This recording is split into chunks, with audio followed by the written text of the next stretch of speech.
Okay, the Board of Sign Language Interpreters Rules Advisory Committee is convening at 9:50 a.m. on November 13th, 2024. This meeting is being held in person and by Zoom video conference. It is being recorded. The recording will be posted to the internet for public viewing. I will now call roll. Amanda? Here. Christy? Here. Lori? Here. Caitlin? Here. Natalie? Deanna? Nissa? Here.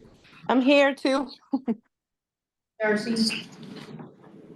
Buck? Amber? Here. Edwin? Mel. Members, when you wish to speak, please state your name, your last name, or the rest of the committee members are asked to not use the chat feature during the meeting. The Health Licensing Office asks individuals attending through Zoom, keep your phones muted and cameras off during the entire meeting or until you're given an opportunity to comment during public and interested parties feedback period, which is indicated on the agenda. Public members wishing to speak must first sign in on the roster sheet available or email Josh Page at josh.page@oha.oregon.gov and provide your first and last name. Everybody is asked to use appropriate language, manners, and protocols when conducting committee business. This meeting is now called to order. And Darcy's going to chair, like she has been, and so the agenda has times on it, just to kind of try to keep us on task and give us a time frame to quickly work through things. And we want to be out of here by 2:30 because that's kind of what the board wanted, and so I'm just kind of reiterating what they're doing. Sammy? Yes. This is Delion. We have to leave it. Okay, we can be done by 2.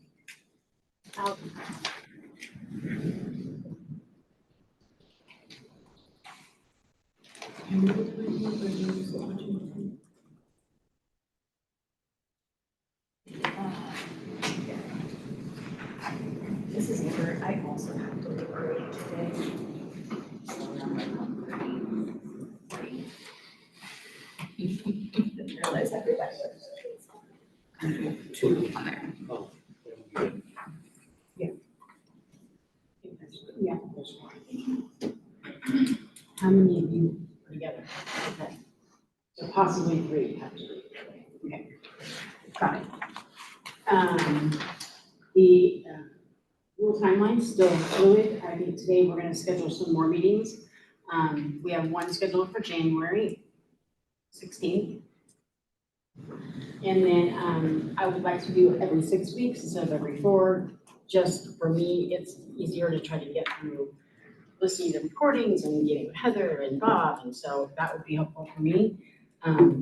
We are going to move these meetings to Wednesdays. Is it Wednesday?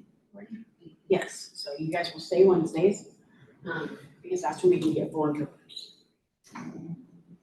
The limited waiver on enforcement has been extended to June 30th, 2025.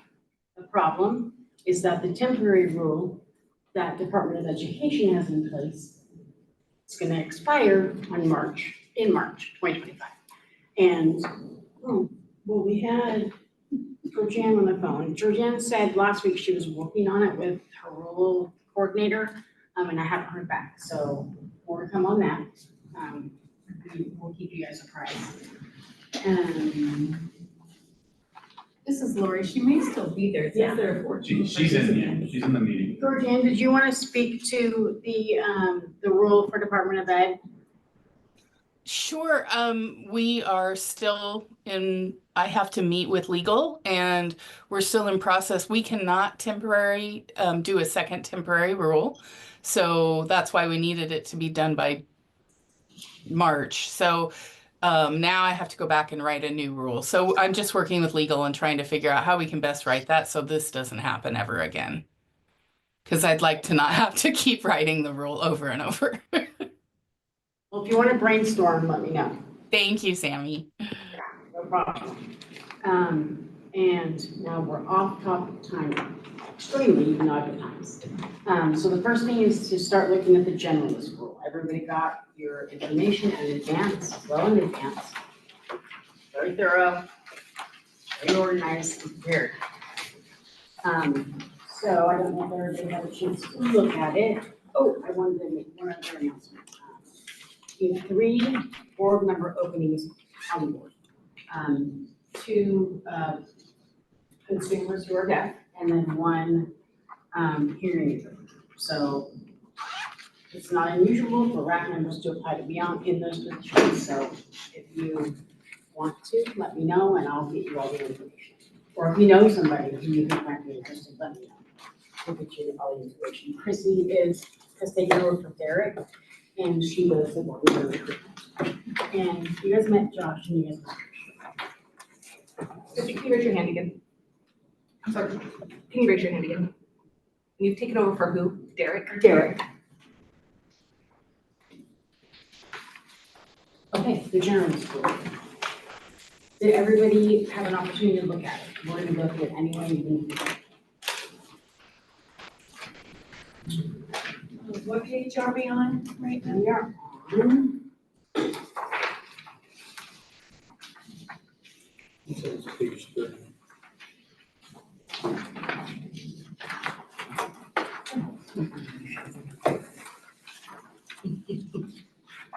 Oh, I did put this example, which I thought were very interesting. The board had a lot of questions about the stats based on, What page are you on? oh, I'm on 30, on the page number. Are we looking, The generalist, right? That's what we're looking for. It's page thank you, 30. 19. It's not Barco. It looks like Says this. it's 30. I switched topics. It's right after the generalist. And this is just because I thought it was interesting, and the board was interested in it. They were very interested in counties in Oregon and where the numbers were at, and they were interested in out of state, who has a license. Temporarily had one, and then permanently has one, so you can see that in these. Which is 800, permanent is 204, and Oregon is 165. So, which we knew because when we did temporaries, it was 470 in Oregon and 622. Like that. The interpreter needs to pause for a second.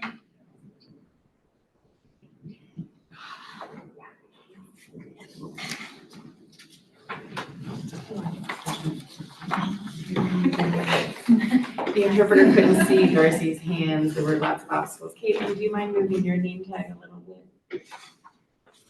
Thank you, okay. Thank you very much. Hey, I lied, I wanted to start with provisional license. It's 19. So we took these to the board and have them get a look and let us know if we're going on the right track. And they said, pretty much they were okay with everything. The one in provisional, they said under academic degree, that there should be English proficiency and ASL proficiency. So that was a recommendation the board gave to. This is Christy. Can you just clarify for me? So we're the rules advisory. We make recommendations. It goes to the board. They review it. And if they like it, great. If they don't, it comes back to us and we make further suggestions. This is Sandy, there's 100 different ways that you can do it. The board can do it and not have a rec after the fact.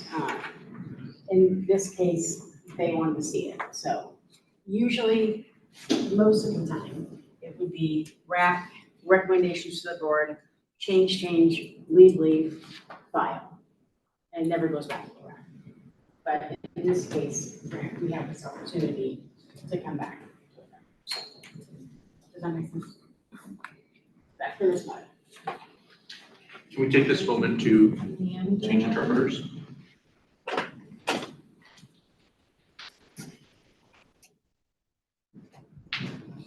Yeah,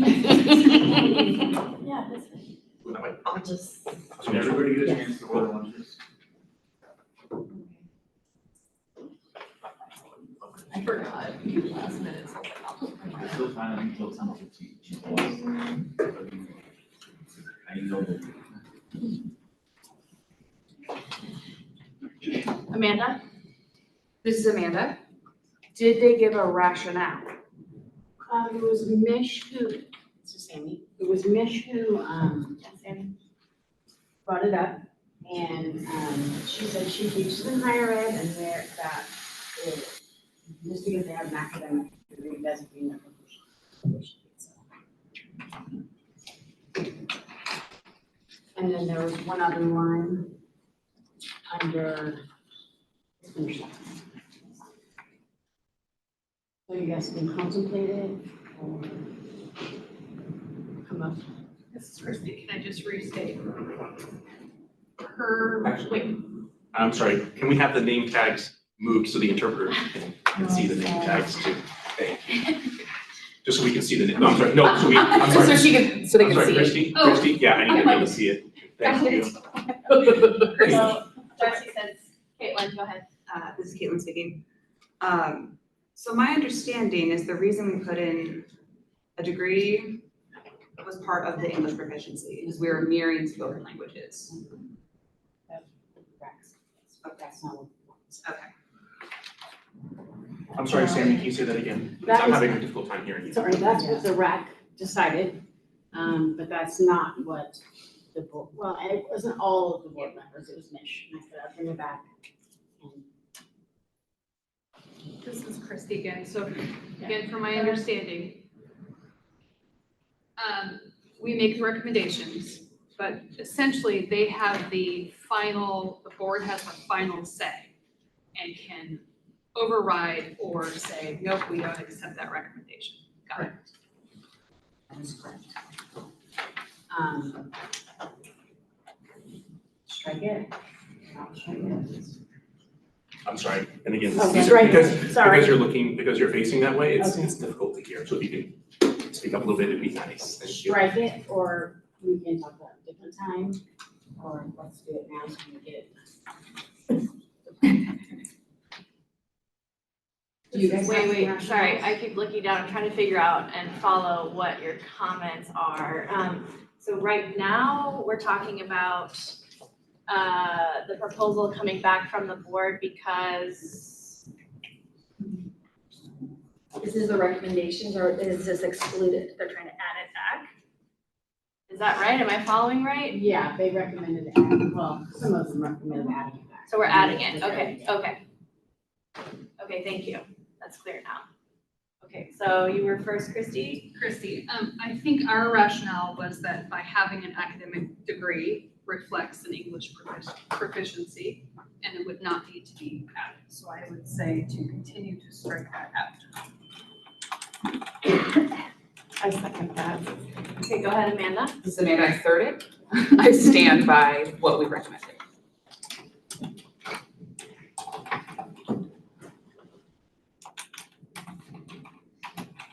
Okay, go ahead, Amber. This is Amber speaking. So I wasn't able to attend the last meeting that we had, and so I was going back and watching the recording. There's a lot of conversation that was conducted around the provisional license as it pertains to deaf interpreters and how we want to go about devising a pathway for that. So one thing that came up quite a bit during that discussion I heard was how to satisfy the ASL proficiency requirement for deaf interpreters, and there's a lot of discussion around that because that's kind of contentious. So I ended up contacting OSD and seeing what they have to offer. I don't know, I didn't get through the entire recording, so maybe it was brought up, I don't know, but they do offer a biliteracy seal at Oregon School for the Deaf. And that, according to their principal, said that that is attainable at a cost to the school. So it's completely free for the students to be able to do. And so how they go about actually obtaining that seal is by taking the same test that we've been talking about, which is the sign language proficiency test, the NSLA is what it's called, and then the ASLPI, whatever. So those two tests are being offered to Oregon School for the Deaf student graduates. So that's a seal that they can obtain at no cost to them. So I just wanted to put that out there as a possibility for us to acknowledge when we're going in to really dive into the professional license for deaf interpreters. So this is Sammy. Sammy, go ahead. At the last meeting, we did generalist, not provisional. So the deaf interpreter conversation was all around generalist. So do we want to, so we can circle back? That was just a comment I wanted to, we don't need to go into that right now. I just wanted to bring that up. Okay. Mel Delion. I would like to add, For the provisional. Again, our goal is to really be inclusive and to incorporate as many interpreters as possible. We want to encourage people entering the field and we don't want to screen people out. We want to provide internships, mentoring, trainings. That takes time. And English proficiency, as well as ASL, those are included in the training program, so they learn as they go and they can develop their skills. So maybe we could assume that our certifications will already be looking for English skills, that we don't need to document anything explicitly here in the paperwork. I'll use my English now. Okay. I don't, not following what you're actually saying. So because this is the proficient, like this is the provisional license, this is the time for mentorship and development. And so having the English language proficiency and ASL proficiency at this level this is still the time people are learning and developing, right? And so our certification tests and assessments that we have for generalists are gonna capture English language and ASL proficiency, because you can't pass those exams necessarily without it. Granted, there's discussion on if the tests actually do language proficiency or not, but that's a whole nother discussion, and that's why in medical they wanted to add the ASL proficiency on at that time. But when I look at licensing now, the level of English that you would need should be achieved by passing our academic, K through 12 in college. It should be able to suffice for that, is what I believe our conversations have encompassed. Just want to say that so that when the board comes back, they have a rationale. Like, this is bring everybody in, we're growing, we're developing, we're mentoring, we're getting you there. And then the other licensing pieces, the certification, the assessment is also going to address those features to become generalists and specializing.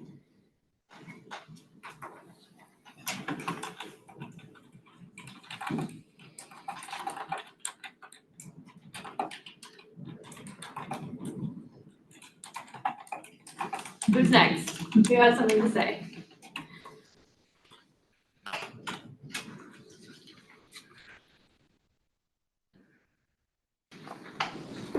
Okay.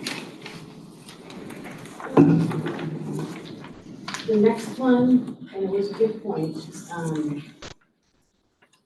page 24 at the top, highlighted. Wanted to know why it didn't just say associate's degree instead of from any other United States institution or higher education. And I told them I didn't know why they did it that way. There was no rationale for it. Amanda? This is Amanda. Can you say that again? I don't understand the question. I'm on Yeah, page I'm there. 24, add associates, because those are the degrees, and Right. now then there's a catch-all, which is fine. Oh, so any other degree from any United States? They just want to know why associates was left off. But Oh. add that in and leave off the end. Oh. Gotcha.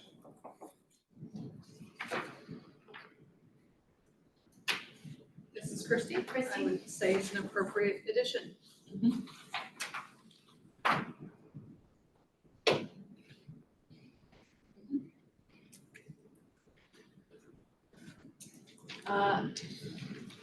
I wanted to maybe suggest changing the sentence, so I would say, we could say an AA degree or above, graduating from a US institution and just kind of keep it simple, so AA or above.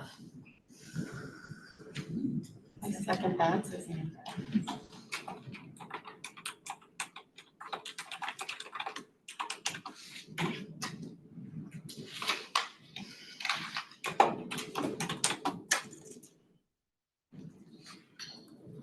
Okay, so any other things about professional? Those are only the board have.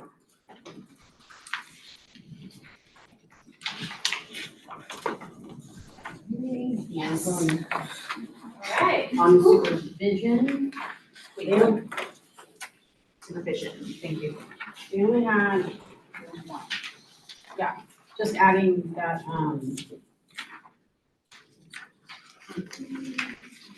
they didn't like to receive written approval from HLO to supervise. Like, they are fearful that the people will be waiting to supervise for a long time.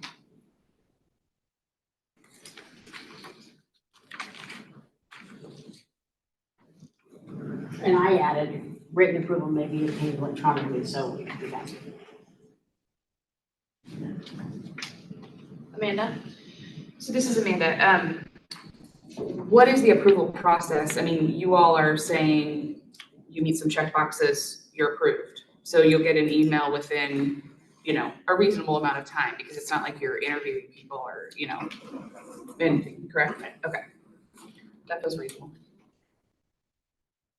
No? Sorry, Sammy? The reason is if you aren't approved and you start working under your supervisor, those hours won't count. Yeah. So, I mean, it's to your benefit to wait. Yep. You can go to Michael all day long if you want. Where's my umbrella? Yeah, I mean, there's a checklist, they go through, he'll make sure they're licensed. Yeah. It's not. No? I think also we could put down to apply for supervision and expect to wait for 2 weeks. Something like that. You're not gonna get it the same day. Under the rule. We put on the app, Oh, the rule, okay, I mean, yeah, on the because application. that would box yourself in. Okay. We never see that it's in the rules, so, but we can put it on the application so they know how long they wait. So they find out. Who was next? Amber?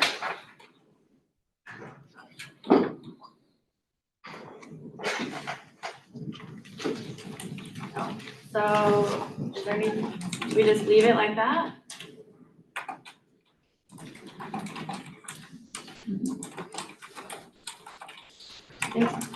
Amanda, is the approval. Amber? This is Amber. I think legally speaking, saying receive written approval is probably going to satisfy both. And I feel like it could potentially be redundant, but in the spirit of honoring the board's recommendation, I think it could be fine.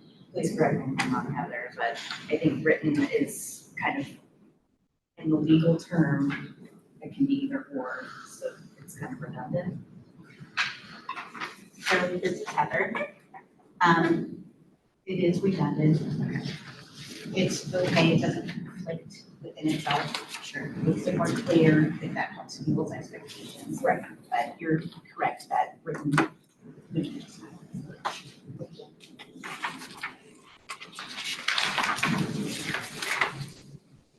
Okay, we can go on. Oh, Amber had some stuff about supervision she wanted to talk about. This is Amber. Are you able to display the link that I sent you onto the Zoom?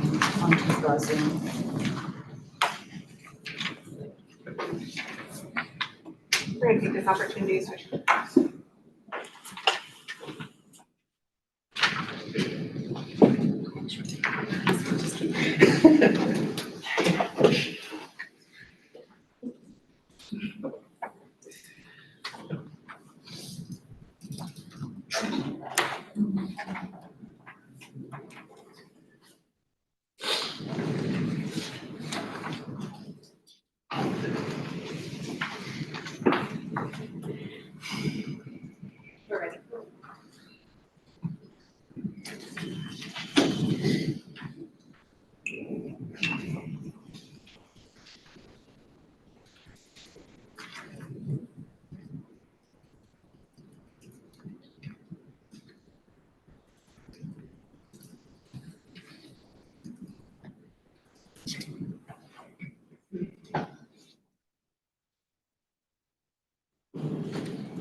Amber.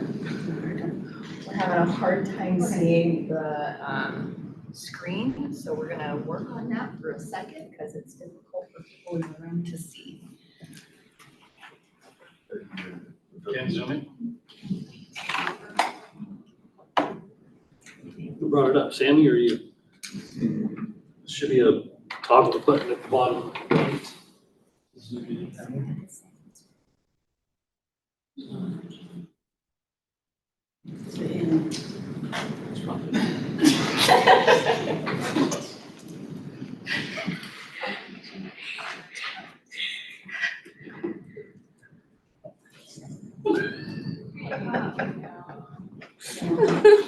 I can't change the size of the box on there.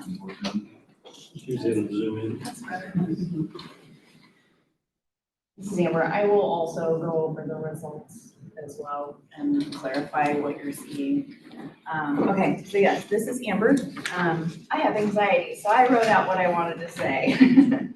On October 30th, the Sign Language Interpreting Board met and the topic of supervisory license was discussed. One suggestion was made for the supervisory license to change the language from may supervise licensed provisional sign language interpreters to require provisional supervision of licensed provisional sign language interpreters. So basically, when this was brought up at that moment, Sammy clarified that this would be a law change, not a rule change that could be imposed by the SLI board. However, that topic was continued to be discussed as an option to explore. Personally, I was quite surprised at this discussion because it was so malaligned with our stakeholders and incongruent to the conversations I had with my colleagues. So I would like to take this opportunity to spotlight the opinions of the people we represent in the state of Oregon. I will preface by saying I am not well versed in data collection and survey writing, and because of this, some of the responses are skewed into the other category, so that participants could elaborate their position. So let's go ahead and look at what we have here. So the question on the board reads, should the supervisory license require interpreters to supervise/mentor provisional license holders, as opposed to the current law, which states they may supervise provisional license holders? So what you're seeing here is a response of 90 people who responded to this survey, and quite a few people are against. You can see down below the responses for against changing this to a mandate is 78 people clearly stated. And then in the other category, people were able to elaborate more on what they said. Sammy, do you mind clicking the other box? You should be able to pull up their responses. Here. I don't know if it's LinkedIn. Okay.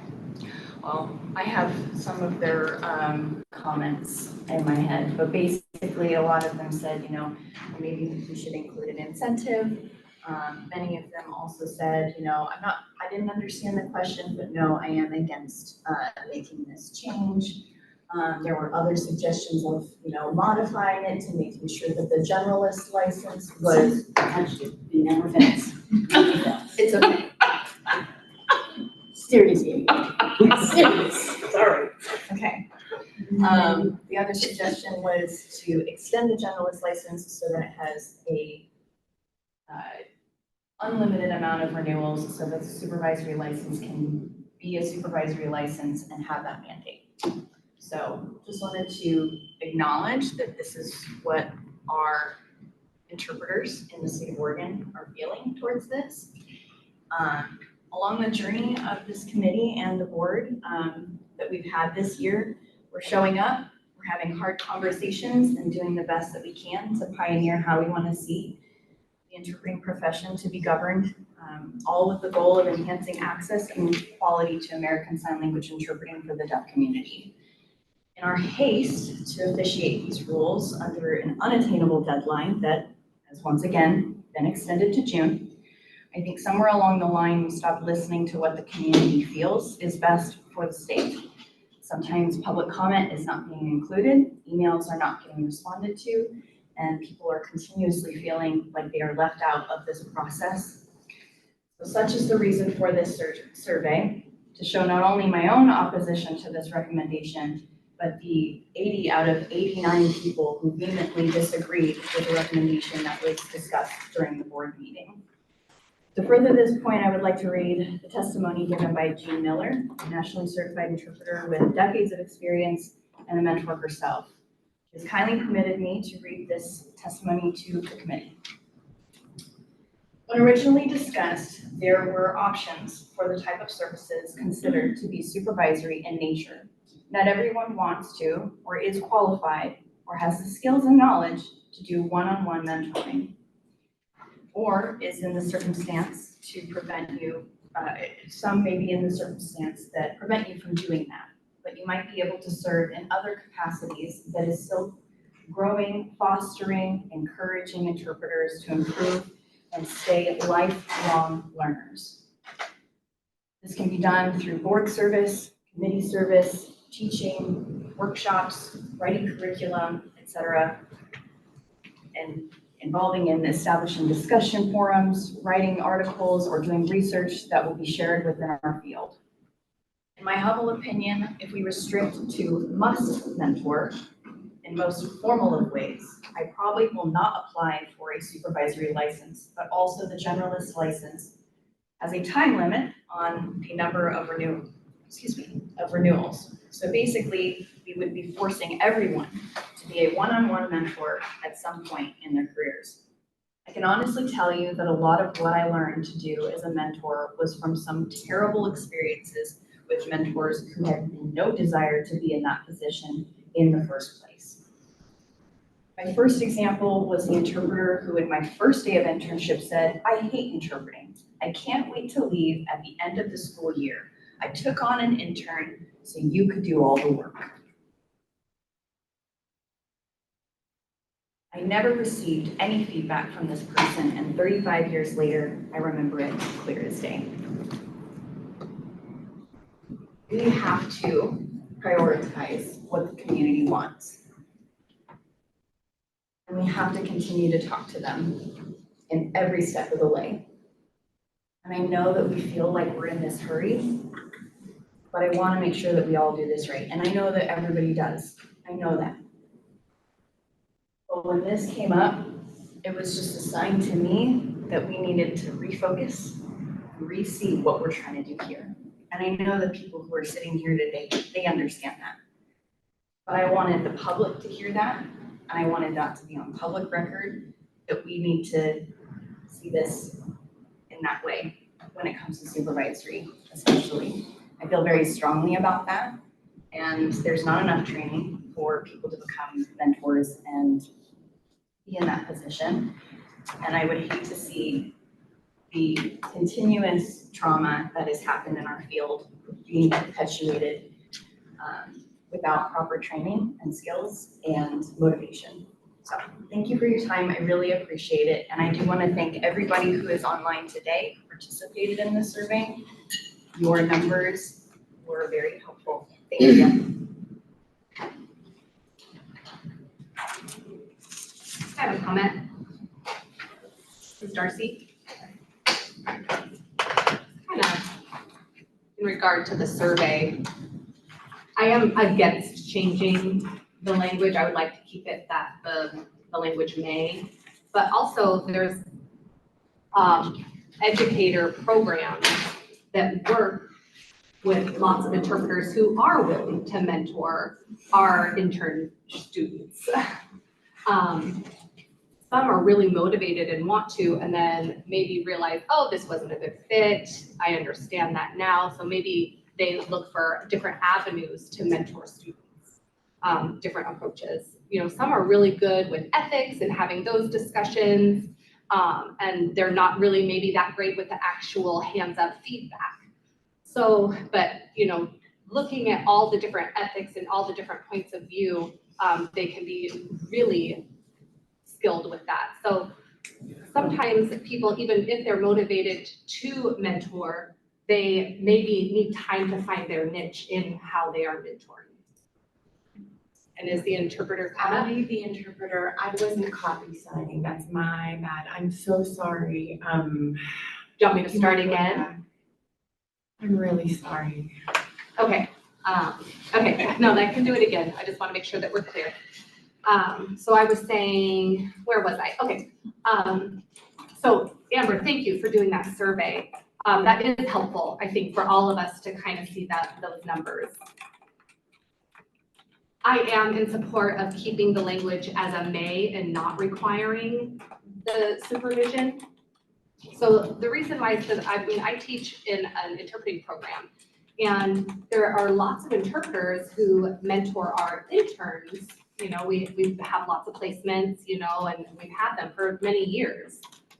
And there's lots of interpreters that are great mentors and other interpreters that really want to be a mentor, but for whatever reason, it's just not a great fit for them. You know, I can see, they can see some mistakes, but they can't really provide that good feedback for tools to help improve that. But they might have other ways to contribute, like maybe the person is really wonderful at ethics and they're really great at providing that kind of feedback with newer interpreters, or they support in different ways. You know, maybe they are good at going to different events and recruiting people to get out into the community and really start to develop that community. So really, I feel like the key is just to have an overall view of what supervisor means. I mean, interpreters have different skills to provide in different ways. So, you know, a teacher, you know, people who want to apply to be a teacher, some, you know, can't, you know, they're maybe not that great with students, you know, but, you know, there's good and bad teachers, right? Interpreters, there's good and bad. There's, you know, there's interpreters that can provide great mentoring feedback, and there's others that just don't. So that's why I feel like we really need to look at the whole picture. And, you know, keep that supervision. We gotta keep it for now. I feel like keep it how it is now and maybe later change it, you know, after we have plenty. But right now, I feel like it's kind of a sticky, we're in the beginning now. So later, maybe we could look at it in the next couple of years and maybe change the rules at that time. Amanda's agreeing. These are the interpreters, if we can change interpreters. And Mel, you can go ahead and start when you're ready.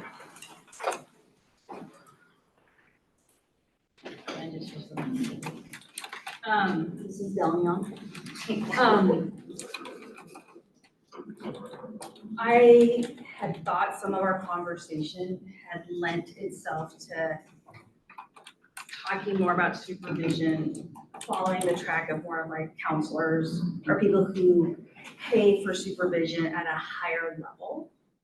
And to Darcy's point, there could be people, provisional interpreters working with who gets that after the job daily feedback on skills, actual interpreting hands up, skills like language proficiency, meaning to meaning transfer feedback, all that gritty stuff that happens in the moment as we're working together or we're on site together, compared to somebody that as a professional I seek out to help me on my journey to becoming a professional interpreter and how I obtain licensing, having the ethical discussions on where I might be, where my skills are at, where I want to go, what my specialty niche might be down the road, right? And so I feel like we're still grappling with two things. The making general interpreters get a supervisory license versus the act of what supervision is going to be. Those are kind of, to me, like, I think you kind of have to parse those out a little bit. I do recall a conversation with board member Mish about the rationale behind the will. And in their research in other states, they found that if there wasn't a track and a way to get certified interpreters to do supervision, it didn't happen. And that there needed to be a little bit of a push on how we do that. We can talk about what that might look like for Oregon. So maybe the requiring everybody to be supervised isn't it, but maybe creating a structure on elevating up supervision and showing it of value, and that it's something that is paid for or more structured and developed, people can opt into that, but there has to be a reason why.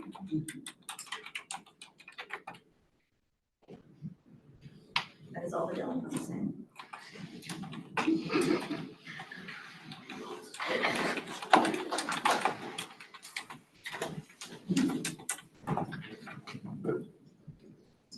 Lori? This is Lori, and I'd like to commend Mel for using her last name as in the instructions today. The rest of us have not done that yet. My thoughts on this are that I do think we need to have a path for what the supervision looks like, because I keep thinking every time we have this discussion that, wow, if I was a baby interpreter leaving school who didn't know people within the field other than those with whom I went to school, I would really be stuck in trying to find someone who's willing to supervise me, provide me that mentorship, potentially for free. Or if not, I'm having to pay for that out of pocket. So I really like us to give some consideration to what the supervision looks like, who will be doing it, and how new interpreters will have access to those people.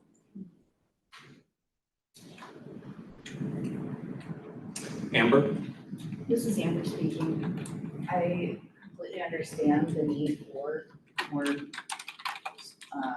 mentorship, and I see it. I see that gap 100%. I do think that there is a difference though between lawmaking and our profession and what is going to be best practice. And those two things don't necessarily have to be written into law. Does that make sense? And so now we're like pushing things and mandating things that we as a profession can do without enforcing it through the government, through the law of things. It's something that we can make sure that we're offering, and I think that, you know, down the line, like Darcy said, if we wanted to revisit that in the future and have programs in place where we are actively training certified interpreters to do that, I think that's a wonderful idea. Once we have those supports in place, then we can allow the governing rules as it applies to our field to support those things. This is Lori, and we are in agreement on this. I do not think we should do anything mentorship, supervision from people who have supervisory licenses. My suggestion is just that outside of that, there needs to be a system in place if we're still going to require supervision of what that looks like and how people can access it. You're here. Amanda? This is Amanda. This is Smith. Sorry, this is Smith. Now I forgot. Hold on. No. There are things in place, and so what I'm hearing is that there needs to be better word kind of out there. Like, so one of the things Mel just wrote was a loose certificate. We have a teaching certificate that students could take at the graduate level and become equipped to mentor and to coach and to teach and to do all those kinds of things. Like, there are academic structures in place and there are non-academic structures, and people can create whatever they want to create. But I think your point about communication is a really good one, because we are not good at communicating with our communities, you know, one way or the other. So I think that that is a good catch that the law is not going to fix, is communication within our field. Yeah. Tina? This is Tina. So in our other boards, when there is a supervisor, because supervisory doesn't have to supervise, that license doesn't have to. But on their application, there can be a checkbox if they are willing to supervise. And then those individuals are put on a list on our website as to who they can contact to supervise. We do it with most of our boards. With email addresses, contact information, or just names? We could do email addresses.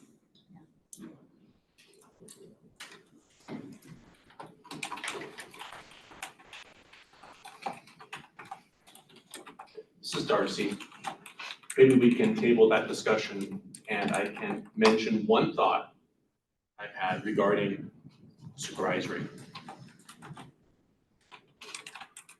Of course, there are going to be many hearing interpreters that are going to be looking into supervisory licenses. Probably the vast majority of those licenses are going to be for the hearing interpreters. So now thoughts toward our deaf interpreters, the handful of those interpreters, those deaf interpreters that might be looking for a supervisory license.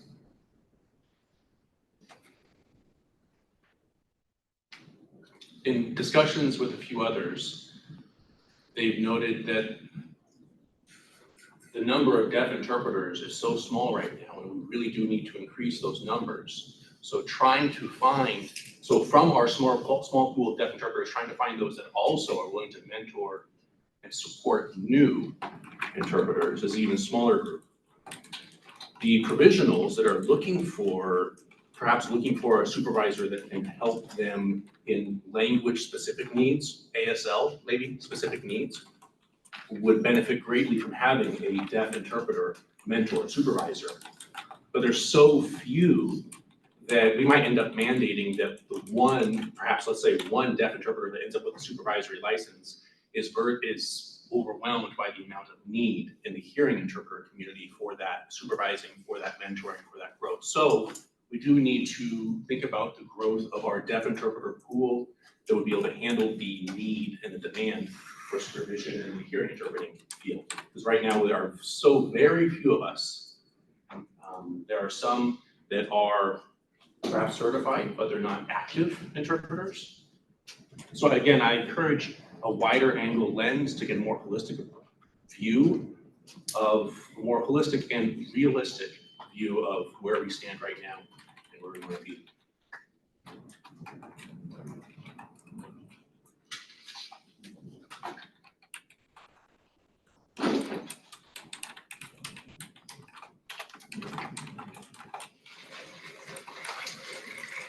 Yeah, it might be better if you spelled my full name when you start saying I'm competent. Thank you.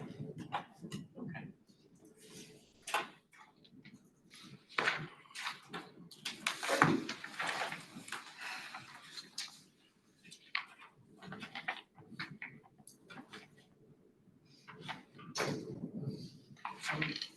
Go to generalists, you want to circle back to supervision?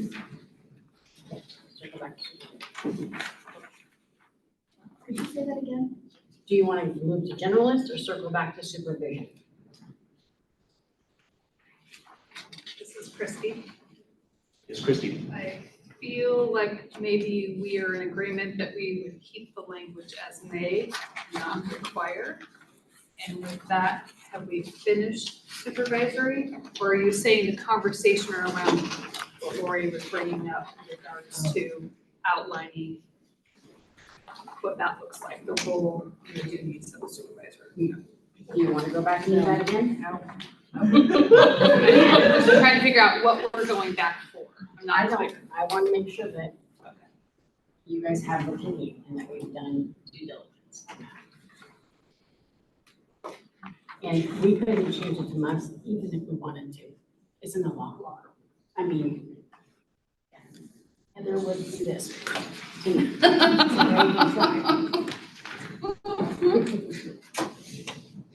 But it will be something that if there's a bill, comes to the legislature, they add must, that would be time for people to get comments and for a hearing and all that. Amber? This is Paul. So weird. Is there anything regarding supervisory that the board had any issue with, that they wanted us to go over? And I don't see why we should move on to the generals. So, the generalist is on page 31. No.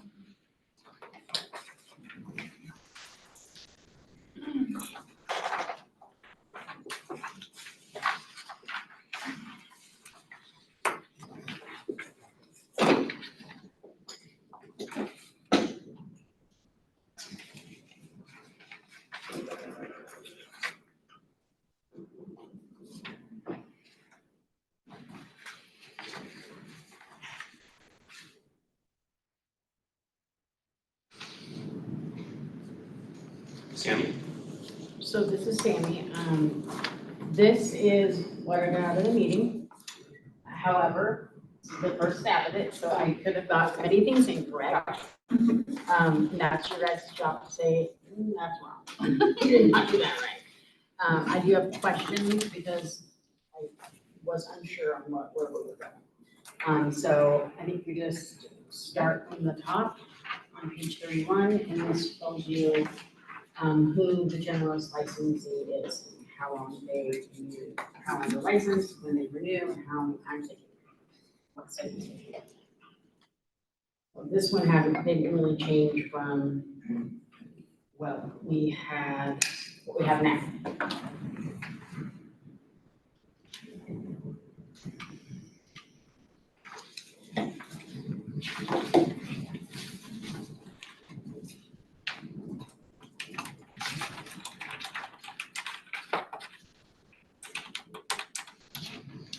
Amanda?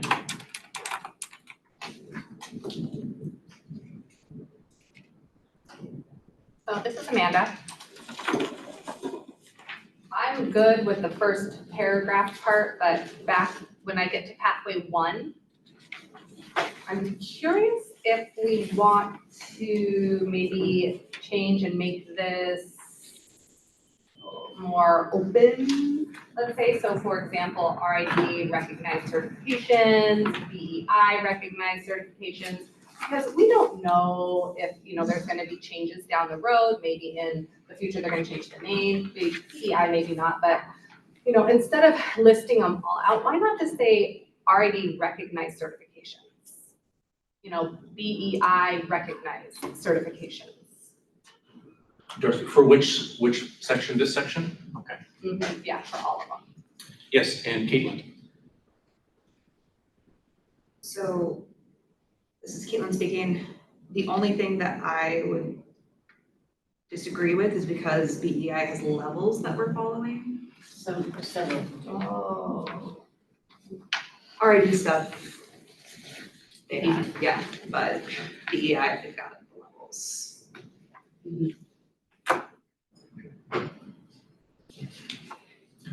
Amanda? So this is that's a good point, Caitlin. So maybe RID recognized and BEI 4 and up. Am I reading that right? Sorry, 3 and up. Sorry, 3 and up. The BEI level 3 and up. Because really, the name that The NAD is the there. NAD is there, and they don't offer it anymore. I mean, it's been over 10 years now that they've stopped offering that, maybe even 20, I don't know. It's been a really long time, and I think that it's already been included into the RID certification notices. So I think the NID levels, I think that's kind of a moot point. So RID recognized certifications and BEI level 3 and above. Is that, well, maybe we get rid of that. Or maybe for trilingual, does that maybe need to be separate? I don't know how we would count that for trilinguals. My point is, I'm just trying to be more open, try to think long-term instead of listing everything out, because, you never know in the future if it's gonna change. Heather? So one thing to be aware of is that when you say all RID, if those change in the future, then you don't necessarily know what those are going to be changed to. So you're, relying on them that they're doing something that the board would agree with. Whereas the rule, when it's adopting, a particular certificate, a standard, it really is saying this standard is what we have agreed with. Instead of saying we're gonna agree with everything and then not knowing in the future what they're. Heather, can you start? Yeah, You speak up just a little bit. Just the last part, would you mind repeating? So, if you don't list the particular ones, then you're agreeing to anything that comes up in the future, and ones that the board or the RAC would not necessarily agree to because they haven't department reviewed it and said, yes, this is the standard that we're going to agree to. So having them list out sets what specifically you have agreed to instead of giving that power away to another entity. You need to pause to switch interpreters.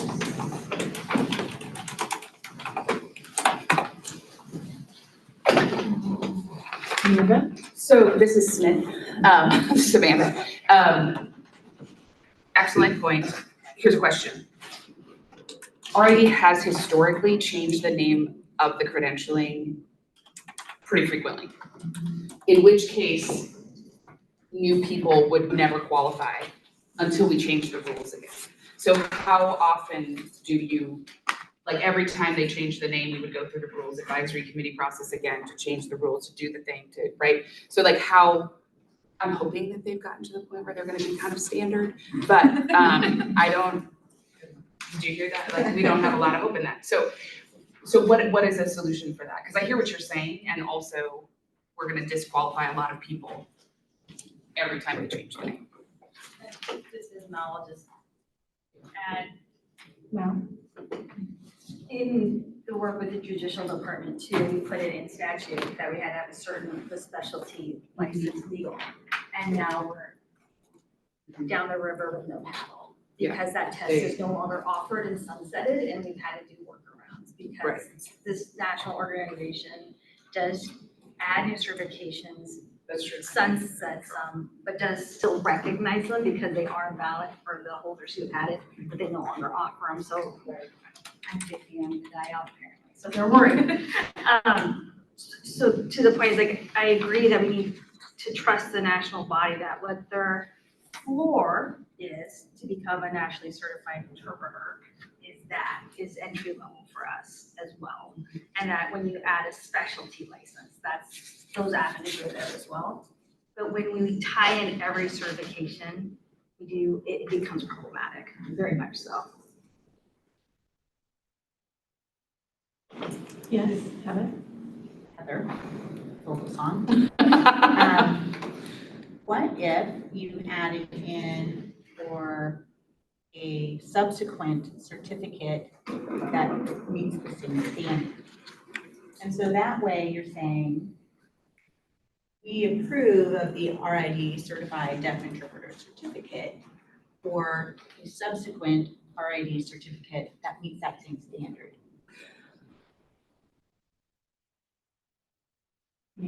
This is Amanda. Who determines it meets the same standard? HLO does. Or if they have questions, then they bring it back to the board. How will you know?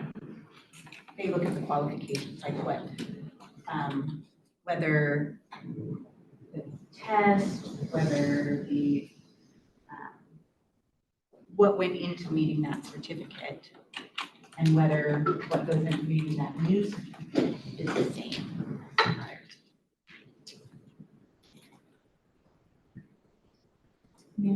Amanda, I don't want to necessarily air all our dirty laundry, but we are not necessarily transparent about those kinds of things as this organization. And so, yeah, I mean, I just think we're kind of I think we're all after the same thing. We want it to be clear. We want it to be up to a standard. We want all of those kinds of things. We want to make allowances for things that go out of fashion in our, industry. Yeah, I mean, I think that's gonna, I appreciate the structure of that. I'm not sure we would provide you the information you needed to be able to do it as an industry.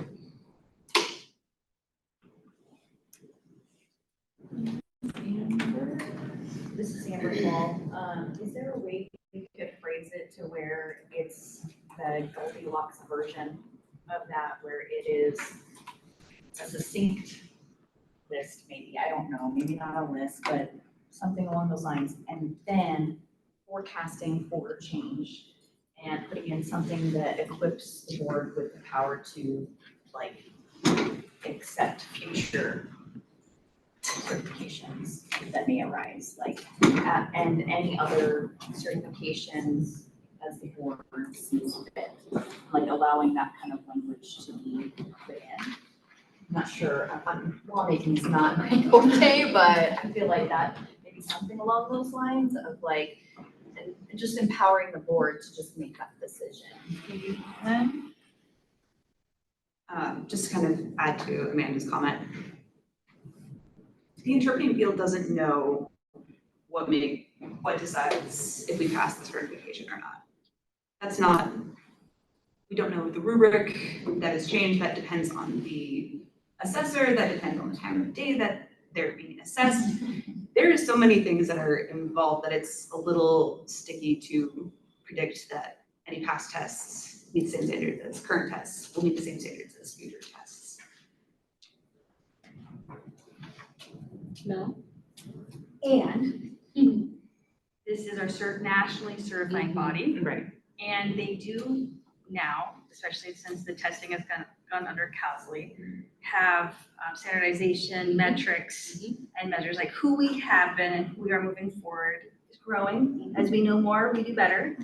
And so that's why I like the general language around the national, tests that the national board recognizes, past, future, and present. Because as they adjust the shift, they still are calibrating the exam. They're going through paying people millions of dollars to create these tests. It's not just Amanda Smith in the back office creating a test. Oh my gosh, that'd be fun. I mean, it is calibrated and, challenged and trying to figure out what that word is. Psychometric. Thank you.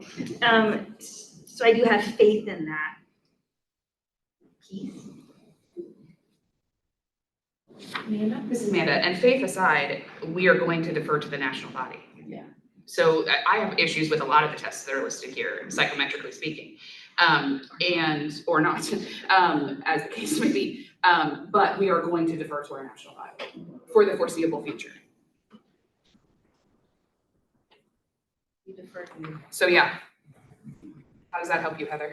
Well, I think, C. Go ahead, Heather. So this is Heather Wolfson. I think I'll take a closer look at that.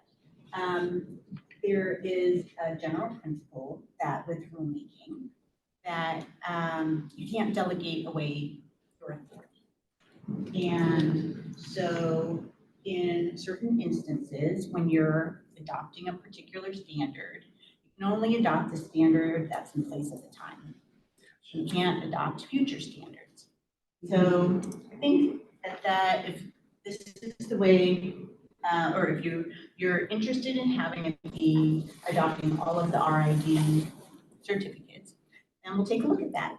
And if that is possible, given that general standard, then go for it. And if it's not, then it would likely be this type of scenario where you're saying this certificate has a particular date and time is what we're That's helpful. So Heather, I couldn't hear your last sentence. Sorry. So if, having taken a look at it, it's that the adoption of the certificate that is currently available is the route to go, then you would see something more like this in your rule where it's each particular certificate. So good discussion. No, that's Something to be helpful. aware of.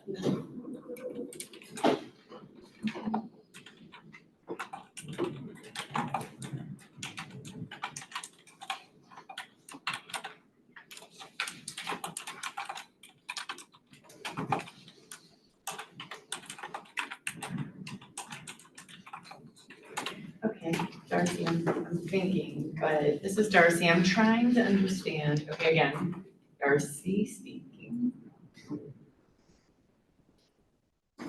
And I'm thinking, again, I'm thinking about the approval process, think about who might be left out, but also maybe keeping this list, but also with adding a phrase that says pending, with pending future new certification. Or RID or BEI credential certifications, and we could refer to them Refer to And the we, rack. and we could refer to the RAC to approve it. What do you think? Would that meet the needs, Heather?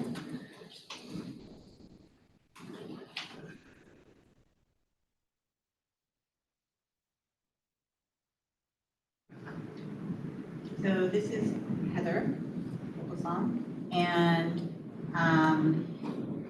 it might, so having an open pathway for the board to approve of upcoming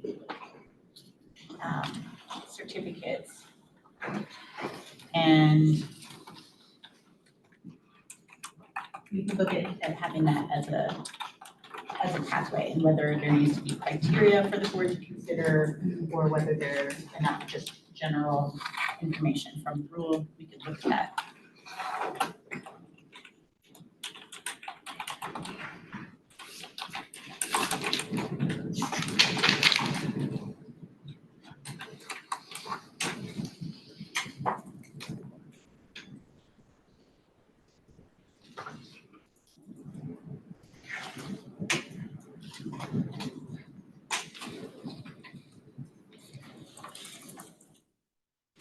Christy.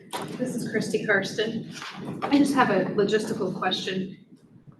Are the current RAC and board, are they on a 2-year term, or is it a never ending forevermore?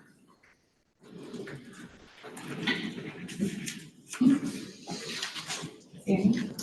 This is Sammy, and the board has, they have 3-year terms. 4-year terms, and the RAC is until the RAC is done, and then they dissolve. But we don't have standing RAC like the Department of Ed.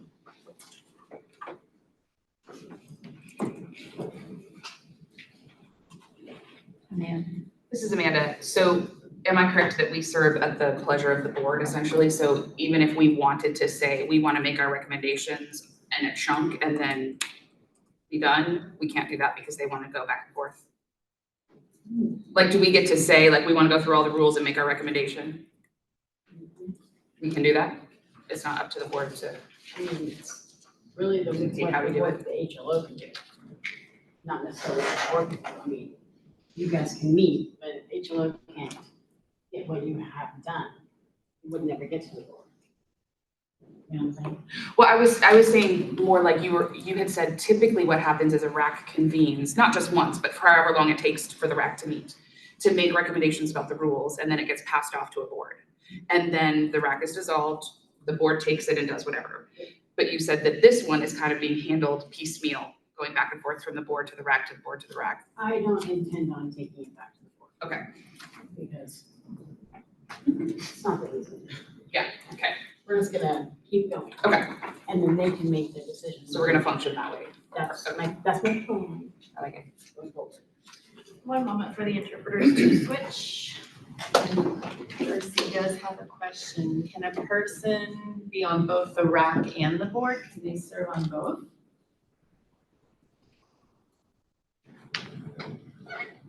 Okay, should we switch? Please. In some circumstances, yes. One moment, Sam.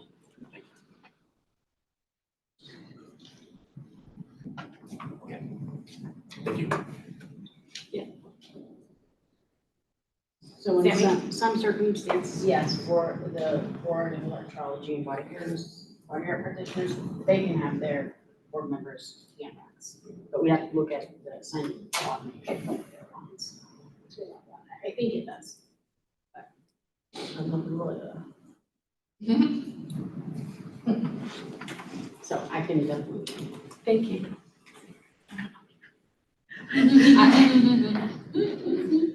We're looking at you, so no.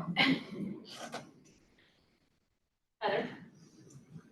This is Heather Vogelsong. Just a quick question for RID certification. Could you, I don't know if this is possible. If it is, could you provide me with some more details as to what a person must do to gain that certification? Is it a written test? Is there one-on-one interview? What is all involved, and does that apply to each certification?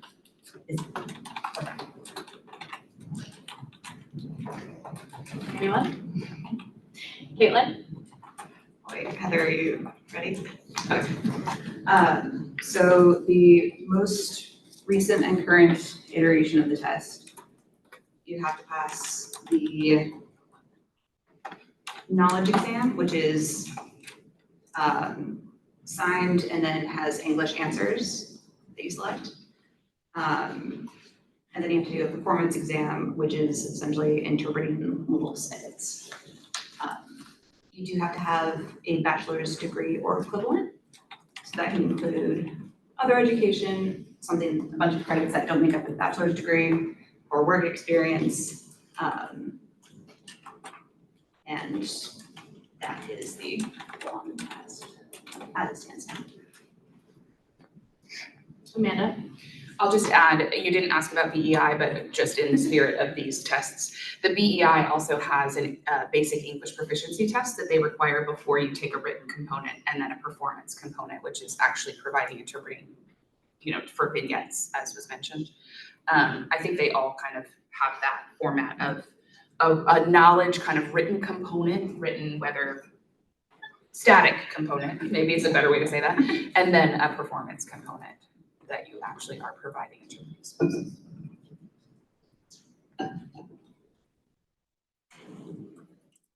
No?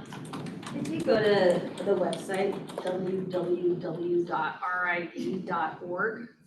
and certification process, it lists out in detail what the process is. And then it also has a list of current certifications they recognize and what was required at that time. So they kind of have a lot of information on the website about that too. And just to clarify Kate's point about the first part of the test being in sign language and the answers being in English, the design behind that was if you didn't have the ASL proficiency to understand the question in American Sign Language, you wouldn't be able to answer the question in English. So they kind of put those language competencies into their exam.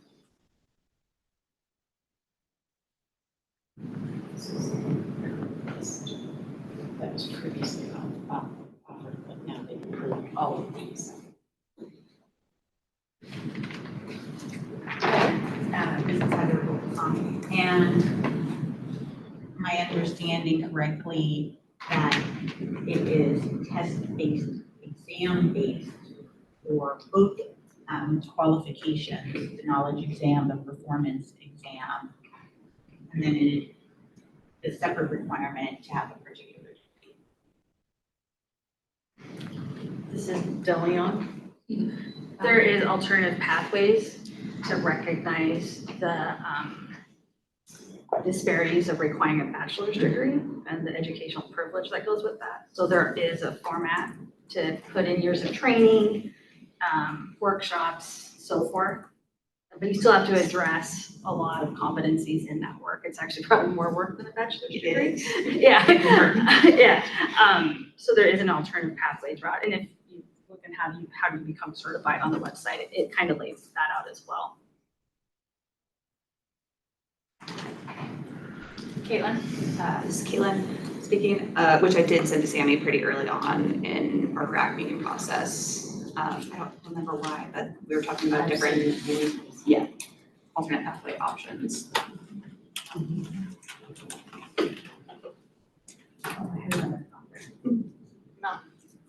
DeLeon here. It is a skills-based exam. They are assessing interpreting, which is meaning for meaning transfer. And if you get that concept delivered at a certain threshold, and they have a rubric and cutoff for that.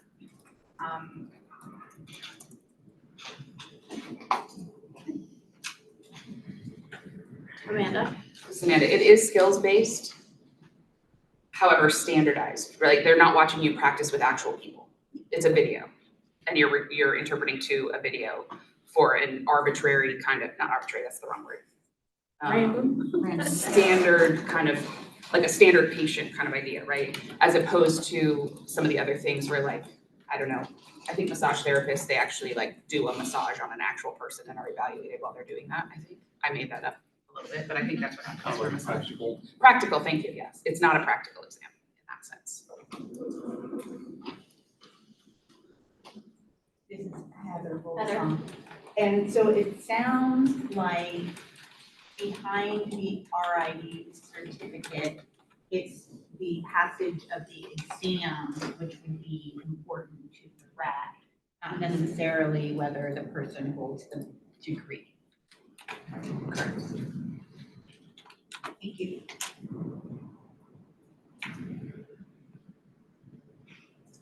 Delion?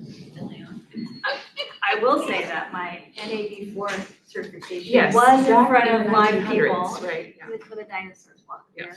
We did have to do it in front Yes, of live it's true. people. It's true, that was practical.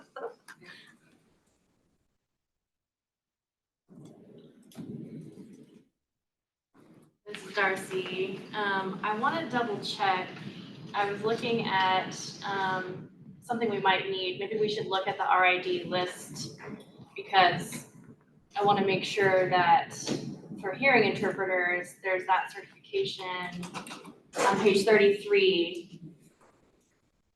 60.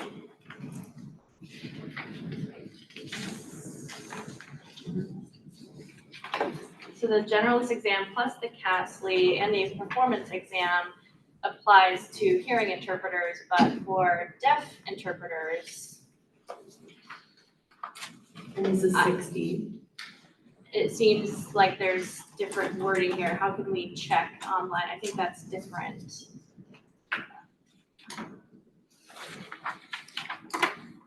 For performance, the performance tests are not the same. Those are very different. The knowledge exam is the same for hearing and deaf interpreters.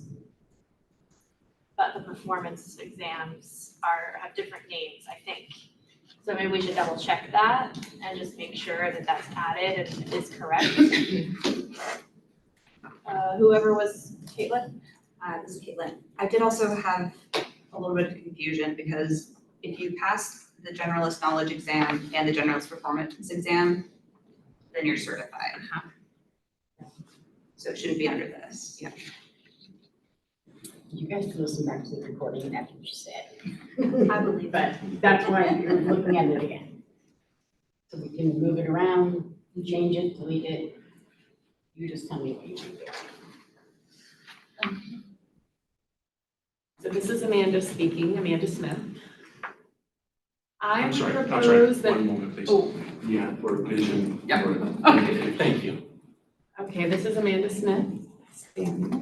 I would like to make a proposal under 6, C, and D, and, the second C, that's strange. Oh, yeah. Just remove those. CDC, you see there? Maybe when you turn the page and there's another C. Read all three. Yes. See, it's just one click for Sammy.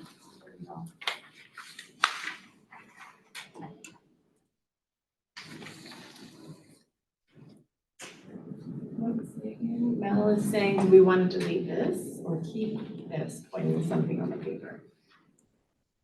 Amanda's saying, well, it's open to discussion. Darcy's saying, well, I didn't follow you. Can you say it again? This is Darcy speaking. Now this is Amanda speaking, Amanda Smith. For number 6. There's A and B, which I am fine with. We can discuss it, but leave those. But I'm focusing on C and D farther down the list. And when you turn the page, there is a secondary C, which should be, I think we should remove all 3, the C and the D and the C.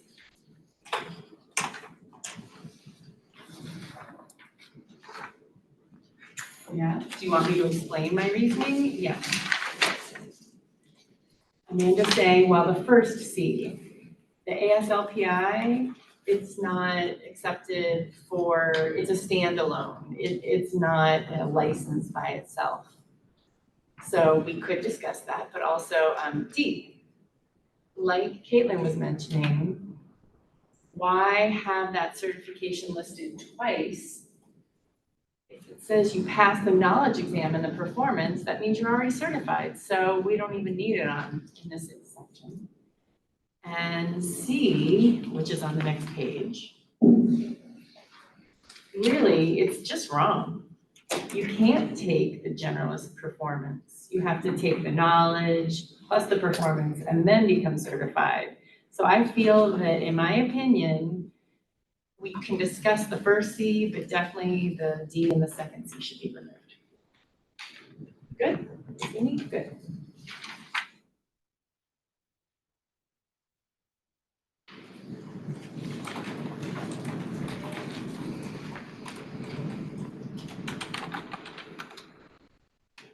Amber?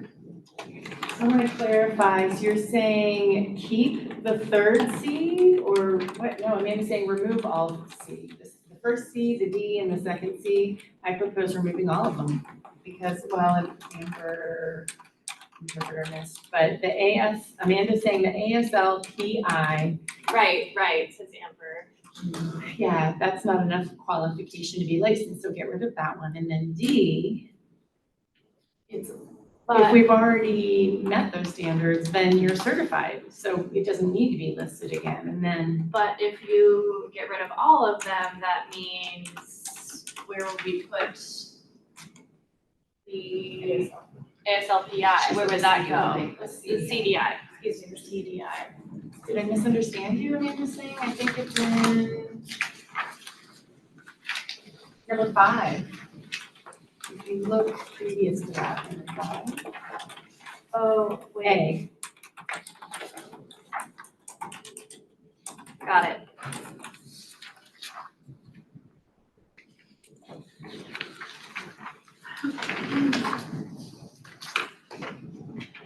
I agree, says Amber, I agree.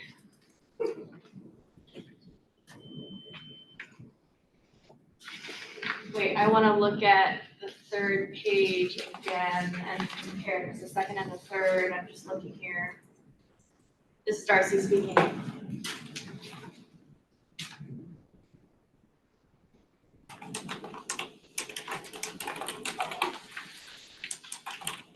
Okay, it seems that number 6 and number 7, the pathway there, seems like there's some overlap. Maybe we need to clarify and make sure those are separate and remove some pieces if necessary, but there seems to be some overlap.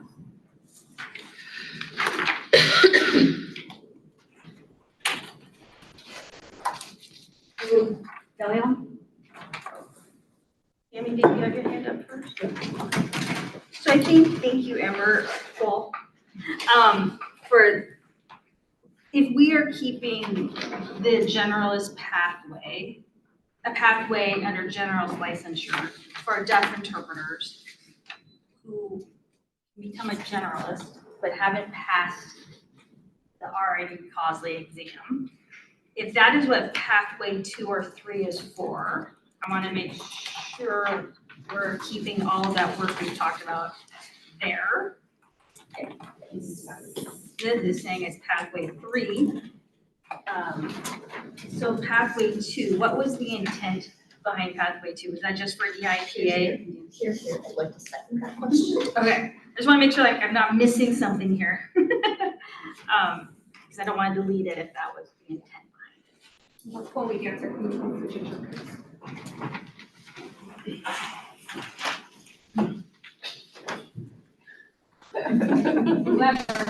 You guys choose. So this is Amanda Smith. I don't recall the intention necessarily, but I think it makes sense for it could make sense for pathway 2 to be for EIPA separate than the credentialing, because the EIPA isn't actually a credential, it's an exam, it's an assessment, right? So if we're going to say you can either have certification or you have achieved a score on an exam, or you have demonstrated for pathway 3, demonstrated with letters of recommendation, particular components of a test, particular training hours, that those would be the 3 pathways. Either you are credentialed, you've passed the EIPA with a particular score, or you're the alternative pathway essentially for pathway 3.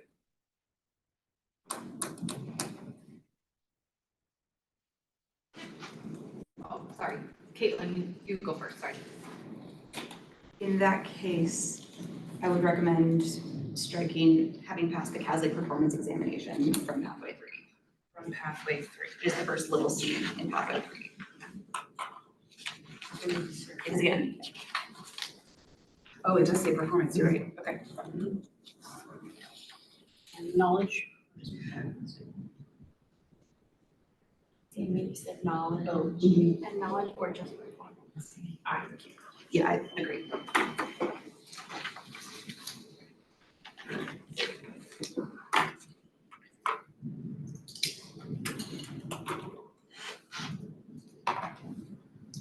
Darcy, Lemieux speaking.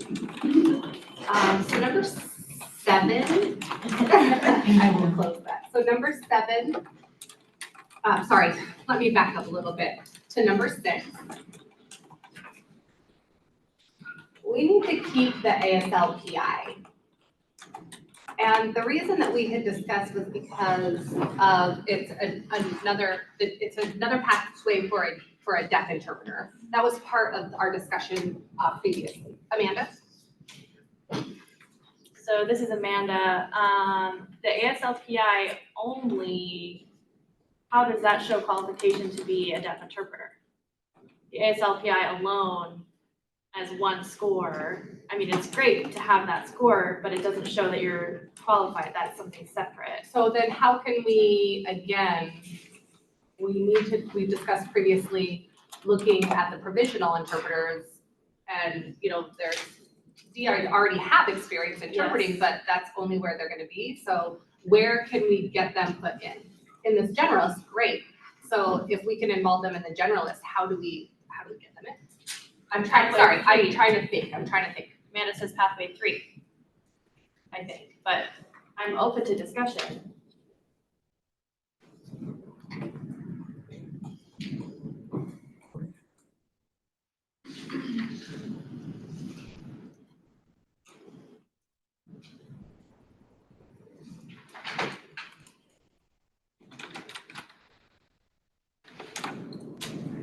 And Mel is saying, should we add ASLPI to this? Because it doesn't say it here.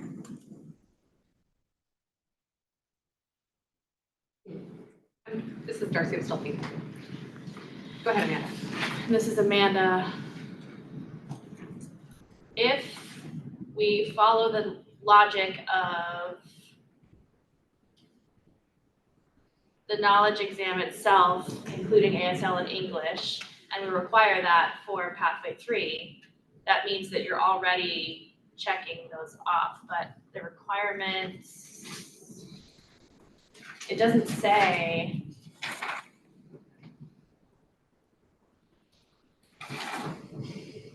No, there's no requirements listed in for generalist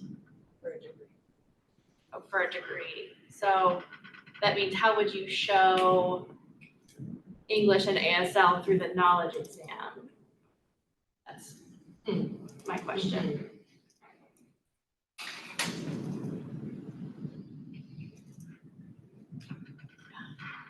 Go ahead, Amber. This is Amber Paul speaking. I want to clarify how we all see generalists really quickly. Because for me, my understanding of generalist was that you're a nationally certified interpreter. So that's kind of like the broad, general understanding, right? That you are now a certified interpreter. Whatever that means for you, that's what that means. And I would like to see nods or shakes of, yes, we agree that's like certified interpreter, or no, that's not what we understand to be the generalist license holder's viewpoint. Because that's really, this is the level up, right? This is the level up. We're not talking about provisional anymore. You've done the work, We've moved into being an experienced, qualified interpreter, whether deaf or hearing, we can get into that. But in my image, I see the generalist as you are a certified interpreter. And then we are providing alternative pathways to also demonstrate that competency, right? So, yeah, just wanted to clarify that bit. Good enough. Right, so pathway 3 is the alternative pathway.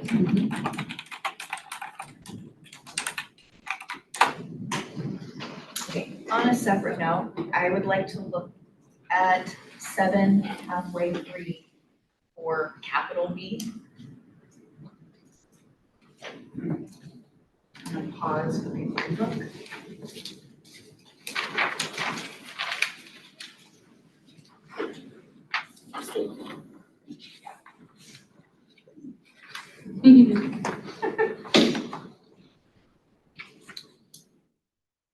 So I think that is pretty broad, and I think we can narrow that down a little bit.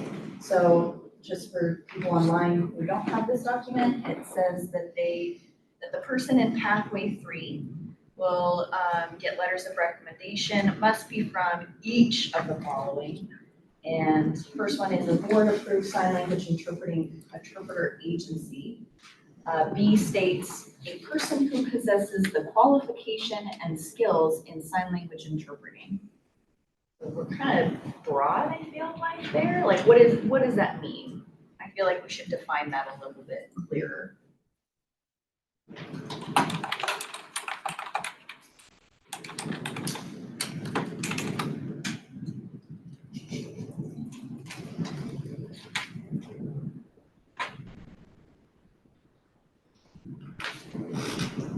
This is Amanda. I feel like the way we talked about it and maybe intended it last time was that that person would be a licensed interpreter, either generalist or supervisory, but a licensed interpreter, similar to, I want to say Idaho. Is that the right one? Yeah, Idaho.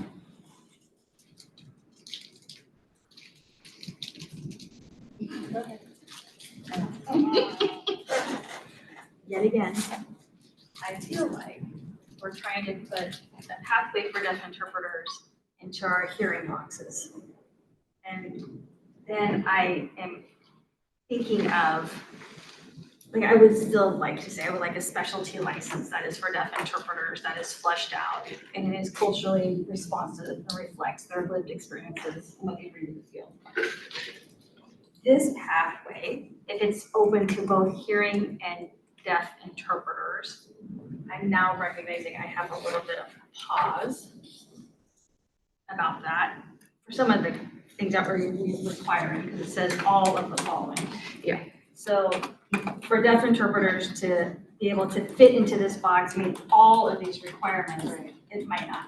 It doesn't fulfill the spirit of having a pathway for deaf interpreters to be generalists.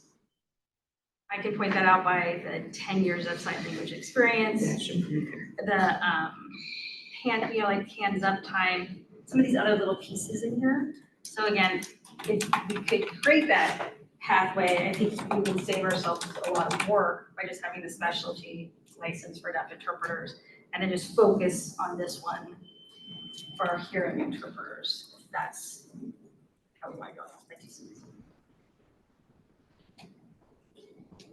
So this is Sammy, so let me make sure I understand. Somebody who hears wouldn't be able to come in with the same credentials as somebody who's deaf. They would have different credentials because one's deaf and one's not. But if it's like a coda, and they have lived experience, would they be allowed, knows they can hear, and how do we know that they're deaf? I mean, how does the agency know? Take their word for it, absolutely, but people lie all day long. We never see you. So those are just food for thought. I just have those questions.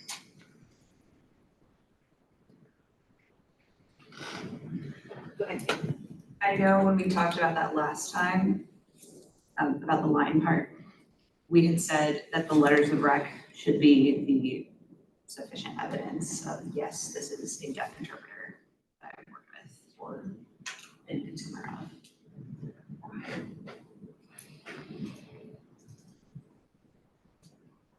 Yeah. So this is Amanda. I want to again ask that, like we did last time, okay, so what would that look like? What would that requirement look like for deaf interpreters in general? You know, we have the national certification standard for interpreters as a minimum, but what would that look like for a deaf interpreter?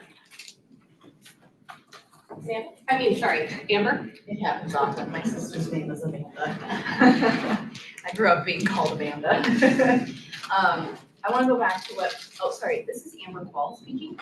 I want to go back to De Leon's comment. So I think we should really analyze that before we try and define things, because we need to decide, are we going to make a specialty license for deaf interpreters, or are we going to make it all encompassing? I think we need to start to answer that question first before we try and define it, unless, Amanda, you feel like we should try and define it a little bit more in order to elaborate why it needs to be separate. Is that your motivation? I'm seeing Amanda nodding, so I'll hand it over to her if that's cool with Darcy.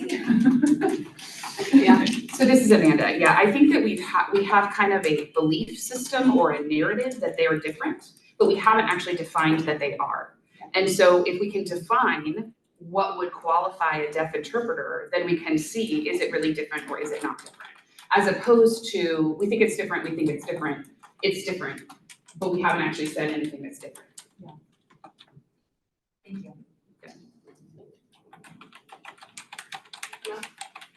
I'm not gonna look at stuff. This is Delia. We can fight, it's fine. When I bring on my social justice lens and look at the actual playing field, the field of hearing interpreters has the recognition of hearing interpreters as a profession and having pathways for education, training, money, oh my gosh, so much money from the government to support hearing interpreters. That profession is so far ahead of the emerging and new profession of deaf interpreters, although they've been working since the beginning of residential schools. We don't have the money, the investment, the training, and the support to recognize that lived experience and how valuable it is, especially when we add in that language proficiency, ASL language proficiency has declined in hearing interpreters over the last 20 to 30 years. Never had it. We never had it. Okay. And so recognizing as the research around why the benefit of deaf interpreters is needed, we haven't provided enough training, education, testing, and opportunities and investment in deaf interpreters, in my opinion. So there's the Goldilocks, what we would like to see, and really what is, and then the actual availability of the tests, be it between training, education, and actual pass rates. As you can see, the list of our hearing interpreter tests is a mile long. Deaf interpreters have one, and that is flawed. So the opportunities to show that skill in a fair way aren't there. And as a state, I think right now we have the ability to recognize that and create a doorway that isn't following the national standard, but it is recognizing the truth in that. If we can take a moment to switch interpreters.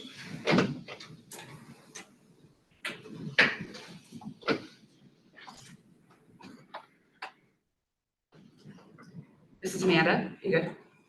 This is Amanda. I agree with you entirely, though. The challenge that I think we have is how do we articulate what that pathway would be? So whether it's separate or the same, what are the requirements? Unless we're going to say there are no requirements and we'll just figure it out as we go. In which case we say that. The other thing that might be, I'm not ready to say that yet. So we have to be able to articulate what is it, not what it isn't. Not why it can't be that, but what is it? How would we determine that someone was qualified to work as a deaf interpreter? That we could put, HLO is gonna get check boxes, right? So what are the words? What are the qualifications of a deaf interpreter? At the generalist level, meaning ready to work independently and provide services to the community.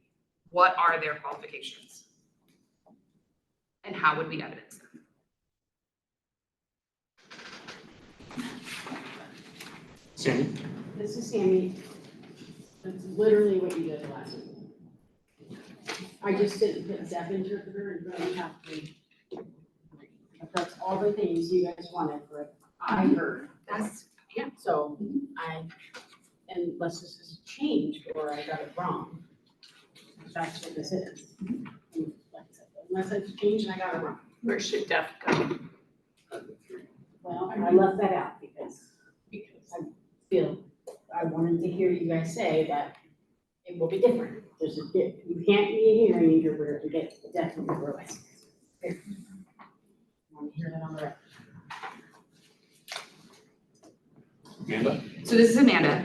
That, thank you, Sammy, because that was my recollection, but this is not my recollection. So the 10 years of experience, I don't know that any of us think you need to have 10 years of experience to be a generalist interpreter, do we? Okay. And then I think we can probably play with the hours of training, hands up versus ethics.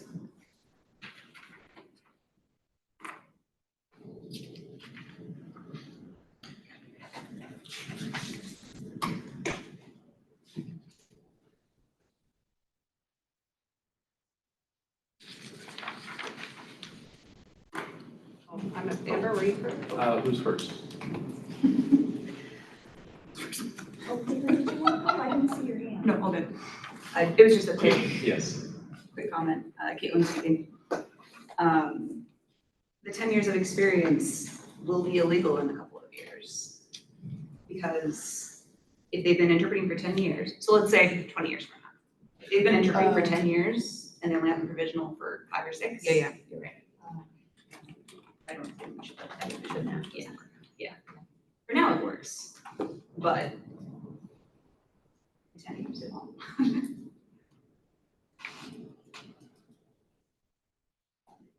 Amber? This is Amber, And then no. this is Amber Paul. Not to be that stickler, but if I'm a CDI and I've been working under a provisional license for a while. You wouldn't be a CDI. Right, I know. I'd be a DI. Well, yes, sorry, I'm like, well, obviously I'm not deaf. No, I understand where you're coming from. I'm a deaf interpreter. I'm not certified yet. I've been working under a provisional license. I would suppose that we're getting rid of the 10-year stuff. I've satisfied everything in pathway 3. What is the motivation for me as a deaf interpreter to ever get my CDI certification at that point? And I think that as much as I do want to encourage other pathways, yes. But now we're basically providing a back door to eliminate the entire encouragement. I feel like, I mean, I'd like to see everybody get certified. But now we're just allowing certification to be superfluous at that point. Does that make sense? Caitlin? Caitlin speaking. I hear what you're saying, but the cost of maintaining certification is so hard for several hearing interpreters. And I can only imagine that discrepancy with deaf interpreters as well. There has to be a pathway to allow for skilled interpreters to continue to work without having that paper that says they passed a test and paying hundreds of dollars every year to maintain that certification.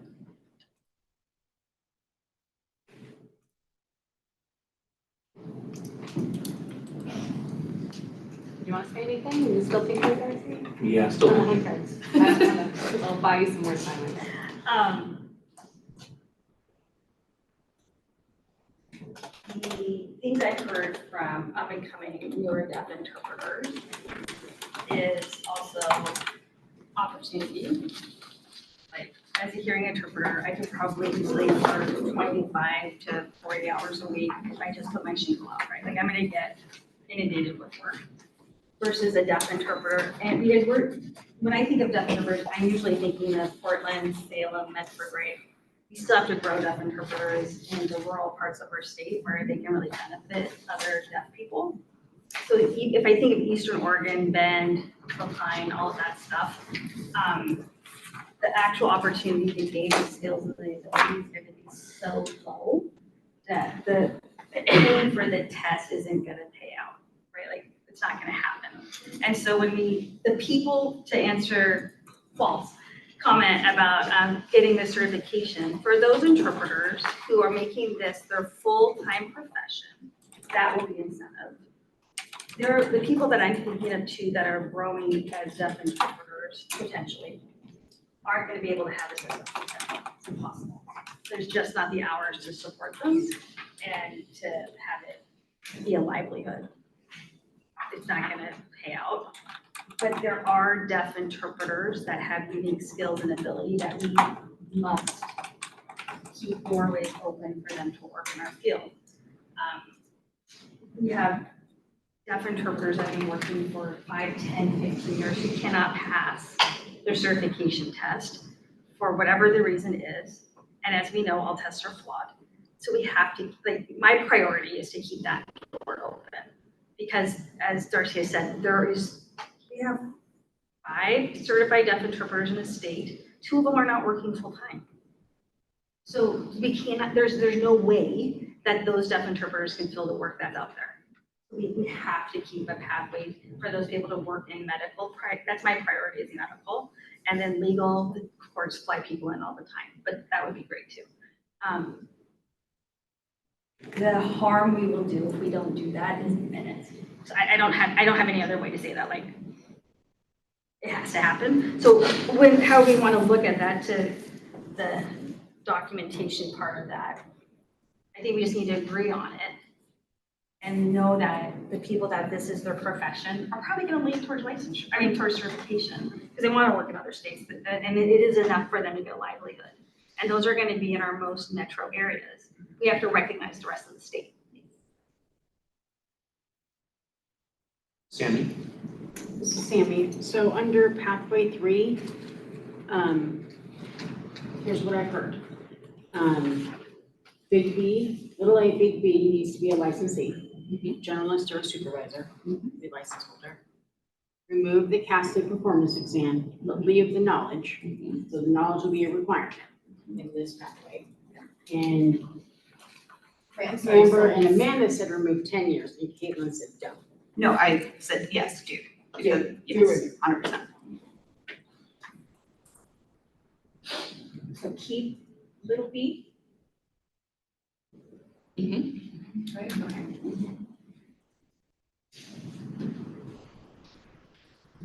But we're taking out little c.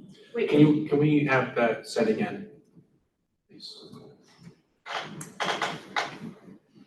So under pathway 3, number 7, little a would stay. Big A would stay. Big B would become a licensed supervisory or generalist license holder. And C, consumer would stay. And they would also need to pass the CASLI generalist exam. And they would also need to have 40 hours of education, including ethics and theory, and 50 hours of hands-up. What was that? It activated Siri. Interpreter training directly tied to sign language interpreting. So those are the qualifications, and so it would be removing E. An E, right? E, yeah. First little c and e. Correct.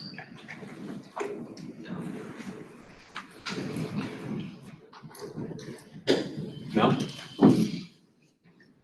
I think the reason behind the little c and the little b was, yeah, those ones there, was for deaf interpreters to take and pass the knowledge test, but they still need some training to support that. So are there still a few deaf interpreter training programs offered? Yeah, there's a few. There's webinars that are offered. Yes. So you think so you think that's possible then, this requirement? So there's a few east, I know.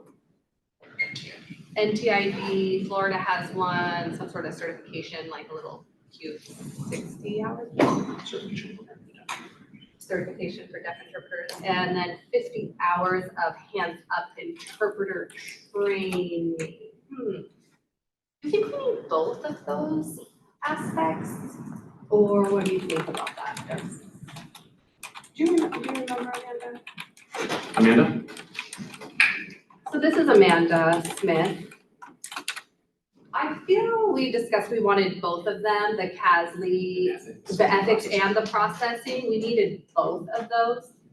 But 40 and 50, I don't remember those two exact numbers. I thought maybe it was like 40 hours for both or 50 hours for both. I didn't recall having a total of 90 hours for that. The ethics and the in processing, like interpreter processing, I do feel those are both important. This is Darcy. I also don't remember the 50 hours of hands-up interpreter training for the SLI. So that means that I already have the SLI, because in this case I wouldn't.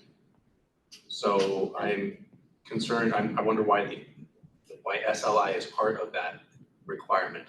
And also I do not require, I don't remember that number being required. I remember something about 30 and 30 for each, so maybe a total of 60 hours.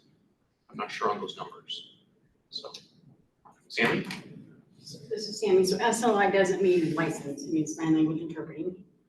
And we can change the numbers. Oh, I see. That is what you said. Okay, thank you for, Right. and maybe we can clarify the SLI in that part to make sure that it's clarified, because when I read that rule or that part of the rule, I see SLI, I think of license.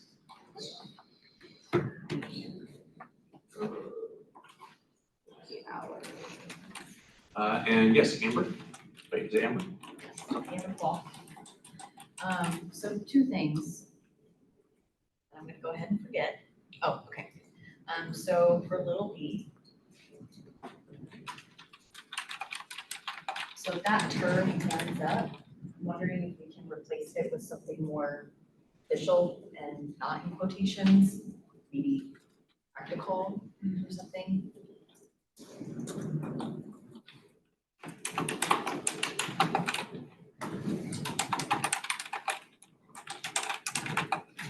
And 50 hours, 40 hours.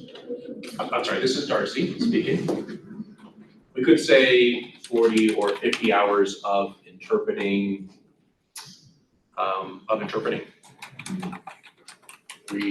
relating to SLI, perhaps. This is Amber Claw speaking. I think that, I'm talking about just the hands up part. We have it in quotes. I feel like the intention behind that is to be able to show actual interpreting work, hands up. So that part, I just feel like it's not appropriate to put hands up in quotes. I feel like we need to get rid of that and replace it with like maybe practical interpreting experience or something other than just the term hands up. Amanda? Can we pause for the interpreters very quickly? Thank you.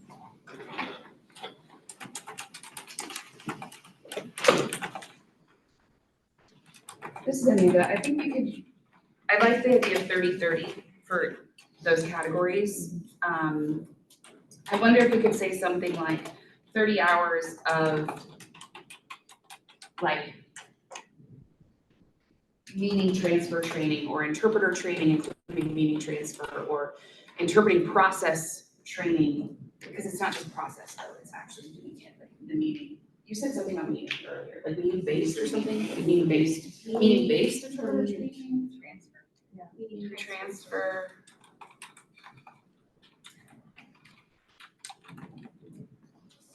This is Mel speaking. This is Mel. I think instead of maybe with the hands up here, Right. the confusion, it's also having not a recorded practice, like on video, but an actual live production of interpreting. So something we can put in there that's going to denote we want something that's a live, but not actual real world interpreting. It's interpreting, it's happening live, but in a safe space with the opportunity for feedback and support. So for clarification, this is Darcy speaking.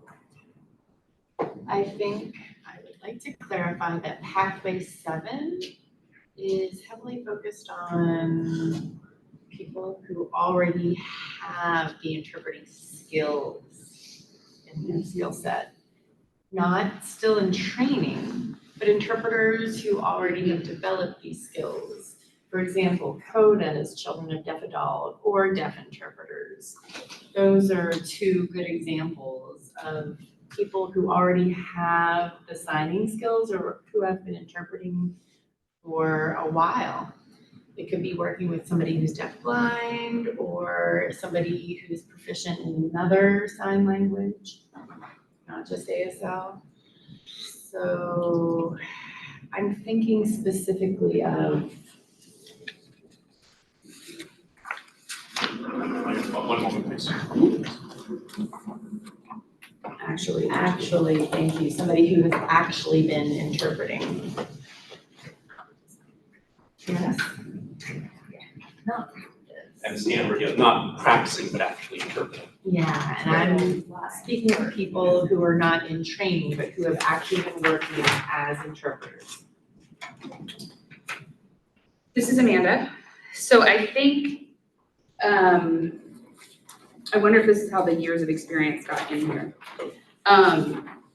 Because I actually do mean training. I don't mean practice like they're on internship or practicum, but I mean they have actually taken trainings toward being an interpreter. So ethics, technical skills, even if they came into the field just, happenstance, they've done continuing professional development or professional development in the first place. They've taken trainings around ethics and technical aspects of interpreting. And one way to demonstrate that could be actual hours of interpreting or years of interpreting. Although I don't love that because I think you can interpret and not actually learn anything or grow. So I do think that there's a training aspect to this that is not about practice or internship, but it is about actually getting professional development in ethics and technical skills.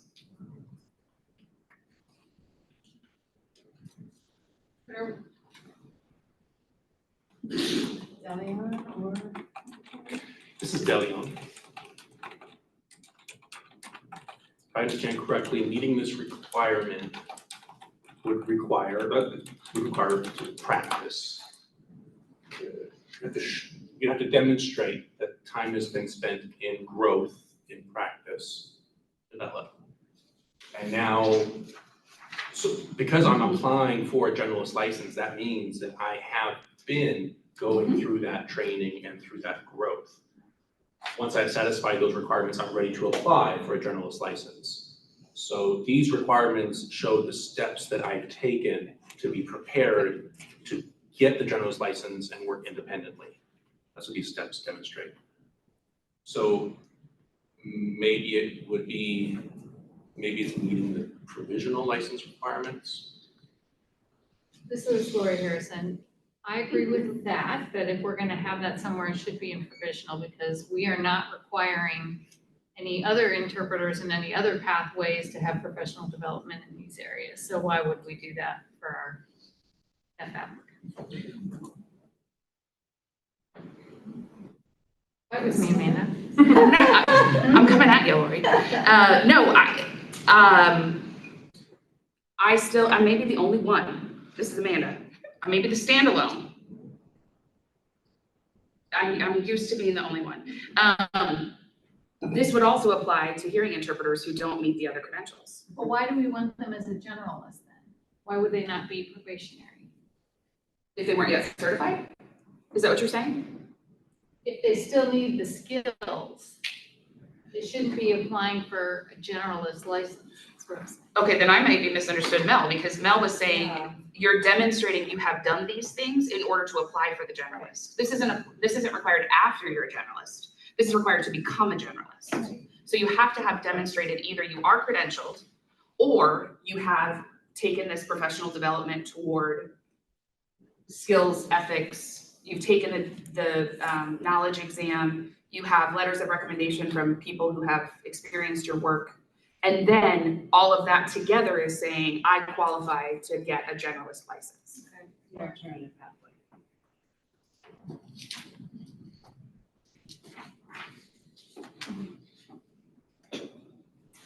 Paul and Delian?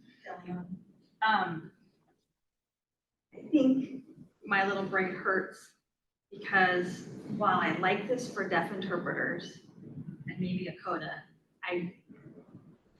and for a few outliers for hearing interpreters, in general, I want the hearing interpreters to become certified. Right, so in our title right now, we don't say for deaf interpreters are people whose first language is ASL. So maybe we need to name who can apply for this pathway.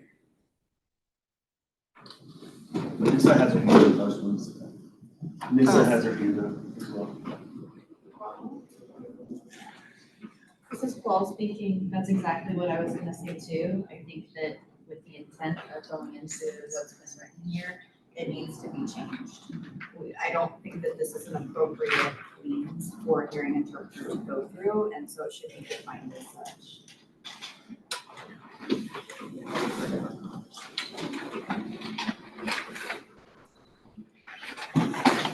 Yes. Oh, okay, let's call on Nissa. Nissa?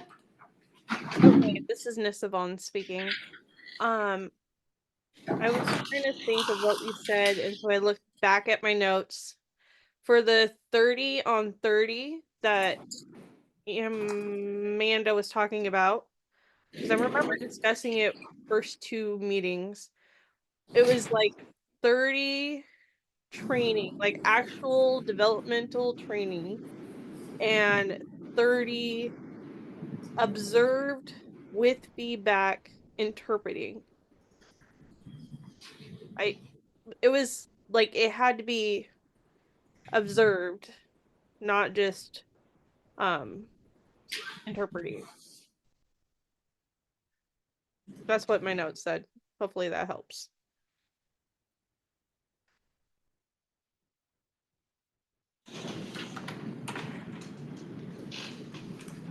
First. This is Christy Kirsten. Hold on, sorry, Caitlin first, sorry about that. Sorry. I was just gonna make a comment, Caitlin speaking, that if we title Pathway 3 Heritage Language License, we can include some codas in there as well. Who might, but if they do qualify for the other one, great, awesome. But if they don't, they can work with that one as well.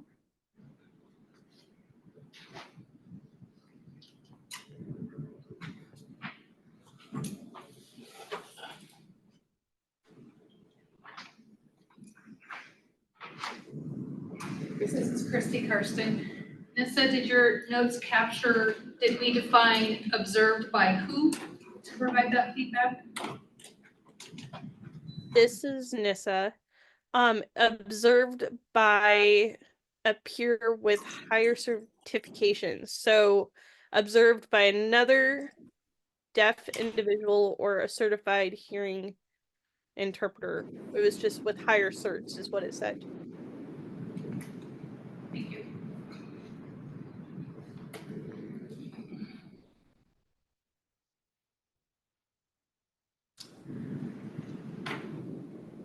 This is Lori. So if we went with someone with a higher certification, that wouldn't necessarily be someone who's certified or another deaf individual. It would need to be a supervisor, someone who holds a supervisory license. Otherwise, they're at the same level.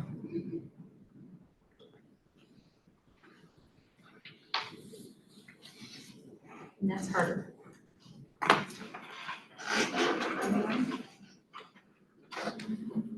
I think if I remember correctly,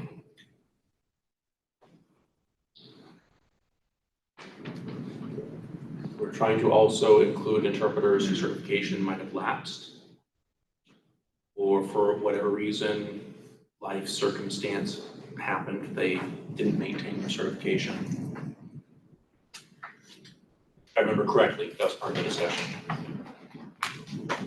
Smith? Oh. This is Amanda Smith.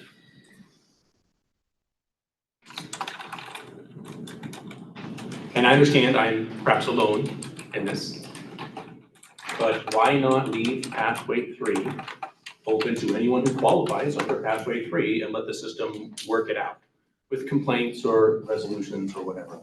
We recognize our opportunities, but we know that hearing interpreters are going to work towards certification. That's the culture in Oregon. Even without the licensure requirements, our culture, interpreter culture in Oregon pushes towards certification. Hearing interpreters will always have that goal, if they're not certified, to get certified. So why are we making this pathway, how are we setting up this special pathway if we're not allowing all to make use of it if they need to? Why not put it in place as it is and see how it works?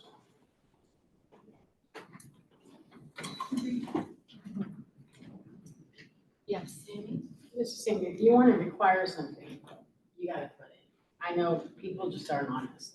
People buy applications, so if you want it to be a requirement for a license, you gotta put it in. It can't be, and when we write rules for everything.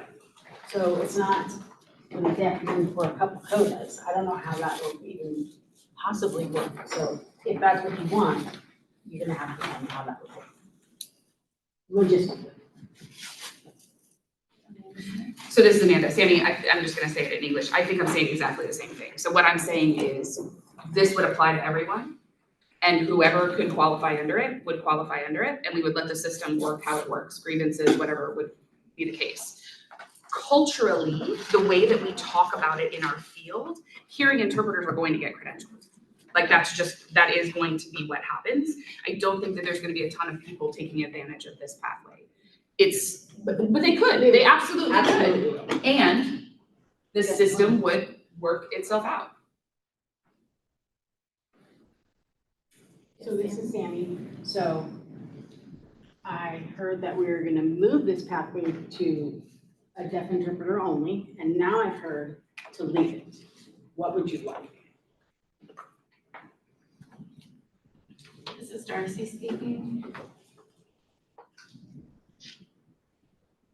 As I've been thinking about this, when I look at, again, this is Darcy speaking.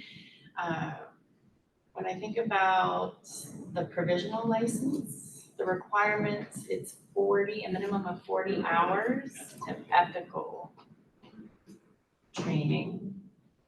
And if we lower it to 30, I think that wouldn't be appropriate. I think it should be a baseline of 40 hours, in my opinion, to match the other, because I feel as we've been discussing this, I'm remembering previous discussions, and I don't want to provide that backdoor. If there are heritage signers, heritage interpreters, whether they're deaf or not, I think that should still be required for them to have the minimum number of 40 hours for their ethical training. And secondly, the 50 hours, I think that's realistic. 40 to 50 hours minimum of interpreting, hands up in the air experience. And then in terms of who's observing them, well, there are 3 different pathways. There's the agency providing the letter of recommendation or just proof that they have worked for them. Secondly, having a licensed or certified interpreter providing a referral. And then third, having a deaf consumer or a hearing interpreter, somebody that has used this person's services. So providing those 3 separate letters, I think that satisfies that requirement, that recognition of the quality of their interpreting skills. And again, if we look at the provisional license, typically I'd say it's a minimum of 1 year or 2 years experience of training, 2 years of training. Most interpreter programs have 2 years with the possibility of it becoming 3 or 4 years. So E says 10 years of experience. So maybe 5 years or above is what it should be, and less than 5 years.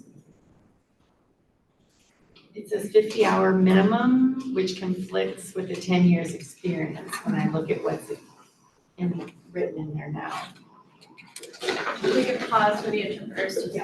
I'm gonna call for 2 minutes. Till 12.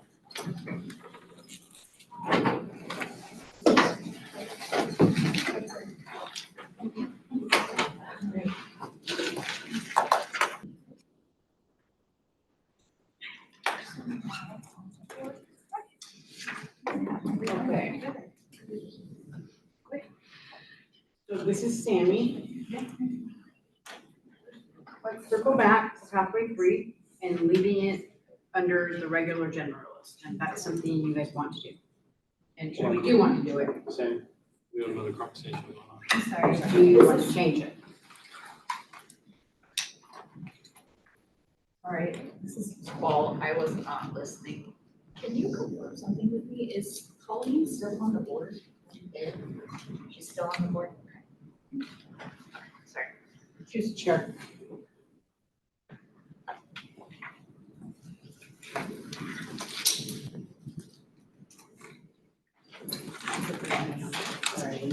You guys hear me or? I wasn't. Okay, so, circling back to pathway 3. Darcy says, wait, can I just clarify that? I have a question. This is Darcy. I just want to clarify related to what you just said. How many board members do we have now that are currently serving? 5 or 4 or 4? How many is it supposed to be? 7. So we need 3 more people to join. Okay, so what about here for the RAC? I know that there's been some changes with the numbers of that, so do we want to be looking for more to recruit? Some people have never shown up, so. I can tell you the number of applicants I got was very low. So we can try it again. Put it out there. It's not usually what we do, because then you have you're way back and they don't know where you're at, and there's a lot of stuff you have to do. So I mean, that's not what we would usually do. And you guys are doing a good job.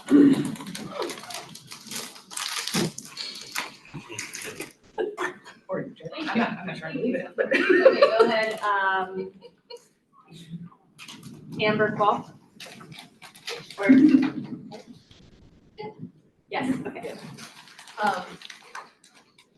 I'm also wondering like how many board meetings one misses before like something happens, because like we haven't seen Buck for a single meeting and it's been a calendar year almost.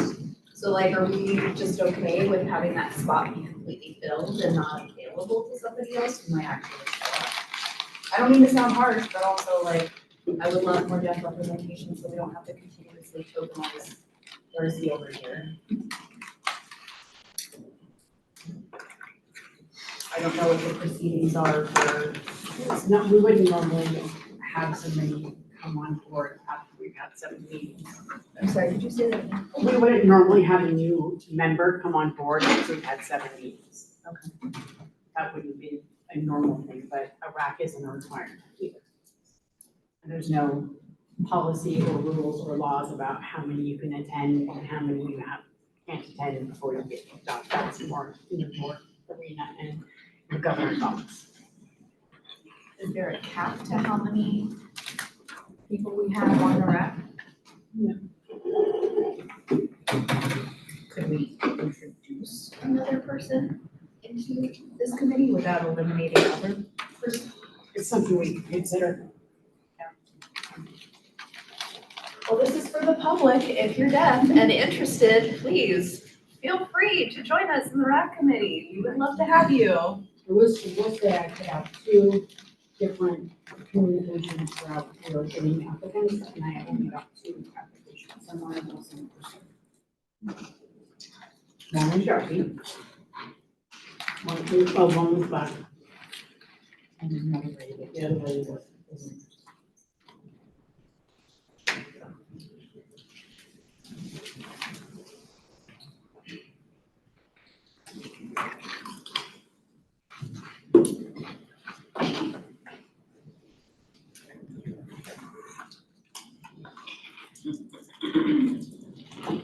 Circling back to pathway 3.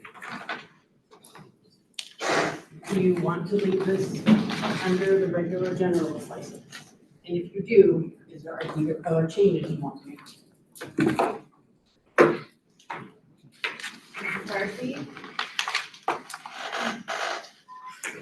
Darcy Lemieux speaking.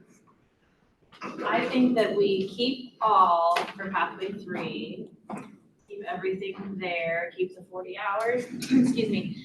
And then the minimum hours for ethics, we would look back to the provisional, which has 40, so I think we keep it the same. And then 50 hours, hands up.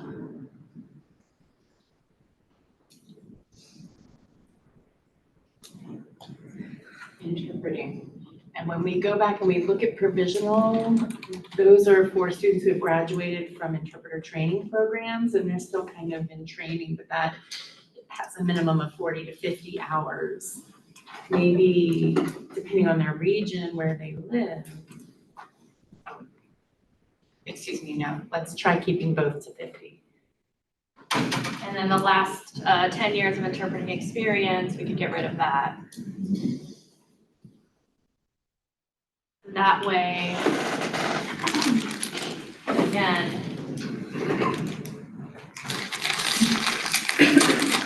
the goal is that, right, all of them become certified. We want to encourage that. But the renewal can happen twice, is that right? So we want to motivate on the Well, speaking, do we want to include some kind of years of experience at all? Okay. What do you mean? Could you clarify your point? We're eliminating now. We want. Okay, yeah, we can, says Darcy. Reduce it, not 10 years. But I think if we have like some kind of. Reduce it.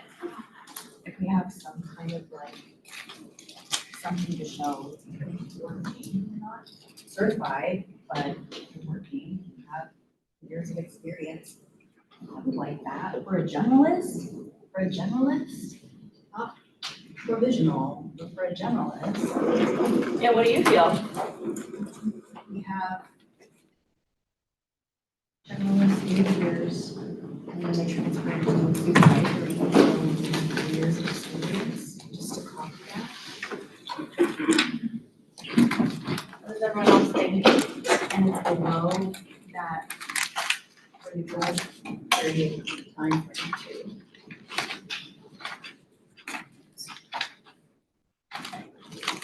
Because I'm looking at the provisional. Go ahead, Caitlin. This is Caitlin speaking. My only concern with that is in situations like Mel has brought up before about deaf interpreters who are coming in with groups of refugees being able to interpret in doctor's offices. So if they don't have any like official experience, and this is like their first time trying to figure it out, they're still a good language broker and still someone that can, that person who knows that other sign language. So being there and still working with a hearing interpreter, but maybe that's the first time that they're doing it. And they wouldn't be allowed in there with a provisional license, because provisional can't do medical. That's only, it's not a common thing, but I don't want to exclude that. Right. Yeah.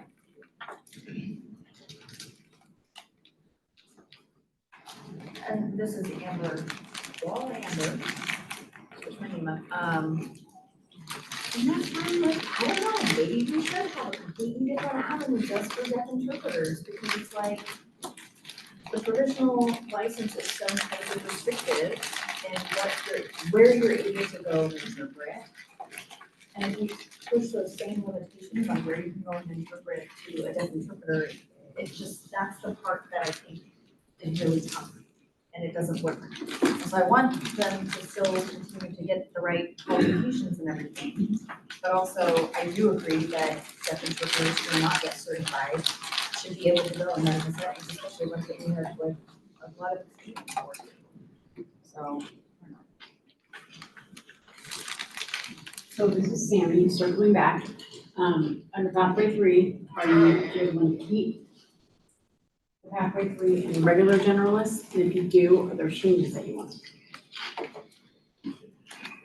You have 3 letters of recommendation, one from a board-approved sign language interpreter agency, one from a person who is a supervisor or a generalist license holder, one from a consumer. D is pass the CASMA generalist knowledge exam, 40 hours of education including ethics, and 50 hours of hands-up interpreter training directly tied to sign language interpreting, and maybe some years of experience. Is there anything in all of those things that you want to change? Or do you not want to hear at all?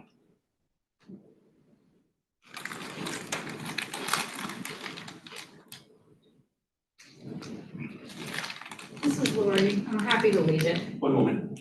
Okay, no, no. Okay, sorry, You go wanna ahead. leave the 10 years or, oh, Leave go the ahead. whole Thing, the generalist. all of it?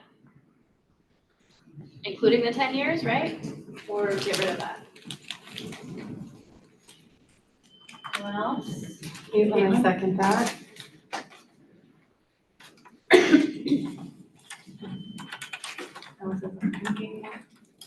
This is Wall, we also talked about getting rid of, little c. Yeah, and delete little c, sorry. Which C? Having passed the performance test. the first one. Oh, okay, yeah, Caitlin? Just a clarifying question. Could we even make a deaf interpreter license under the current statute? Don't know. Okay, great. There, we would need legal election back, which we haven't talked about. So maybe. Heather? Heather Robeson, I have a question. Amber, you had mentioned that you'd like to see deaf interpreters be able to interpret in medical settings, even if they do not have a generalist license. Could you further describe the circumstances for that? Is there a qualification in terms of maybe we have an emergency where no one else is available, that the person is under supervision, or what would those circumstances look like where a deaf interpreter who would not otherwise qualify for a generalist license be able to? Can we open that up to, this is Ms. Paul, can we open that up to everybody? I don't know if I'm necessarily the right person to answer that. This is Darcy speaking. I haven't yet thought about it at length, but I would say for medical, one example would be for all deaf interpreters to have the OHA certification, the 60-hour medical training here in Oregon. And that could be one possibility, or having them take different medical workshops, webinars. There's many accessible out there. Lots of opportunities for that. There could be a minimum number of hours, or we could do having someone work with a hearing interpreter, and that hearing interpreter has their medical license, and as long as they're working together, that could be the exception, and making sure that they're supporting the deaf interpreter alongside them. And there are many deaf interpreters who did in fact start that way. This is Delion. No, Delion. So first, sometimes deaf interpreters work by themselves, correct? Darcy says yes, they can work with the hearing interpreter, you know, as a team, the two interpreters. Other times, a situation may come up where a medical agency makes a scheduling mistake and brings a Spanish spoken language interpreter, assigns that person to the job, and then the deaf person would be there alone, so then. And then the deaf interpreter shows up by themselves. And so it could be because the last name is Spanish, and so they assume that a Spanish spoken language interpreter is needed. And then after realizing that's not the case, they would use VRI with the deaf interpreter who's still there. Many hospitals have VRI available. Some doctors relying on their own written communication is not as helpful, but in that environment, we could use VRI, use a hearing interpreter with VRI, and then the deaf interpreter would be in person working with them as a team still. Sometimes, it doesn't happen often, but sometimes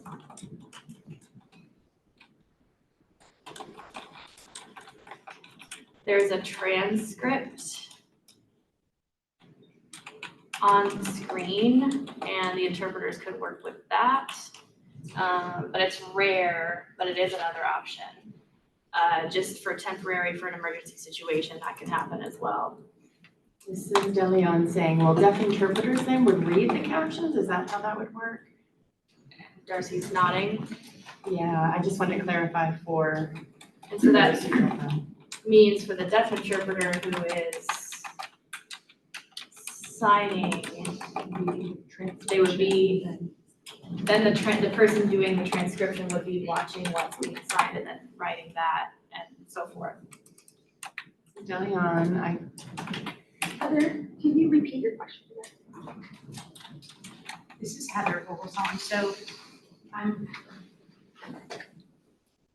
wanting you to articulate the situation in which they would, the circumstances in which a deaf interpreter should be able to interpret in a medical setting,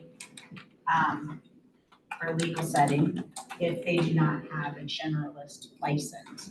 And so, looking for articulation. First of all, again, in the state of Oregon, we have, I think, you can do a quick Google search on the RID website for CDI's Oregon. There's Julie Reese, Chad Ludwig, Colleen Thayer, Susan Quinn. Okay, I'm sorry, there's 4. They all live in Salem and South.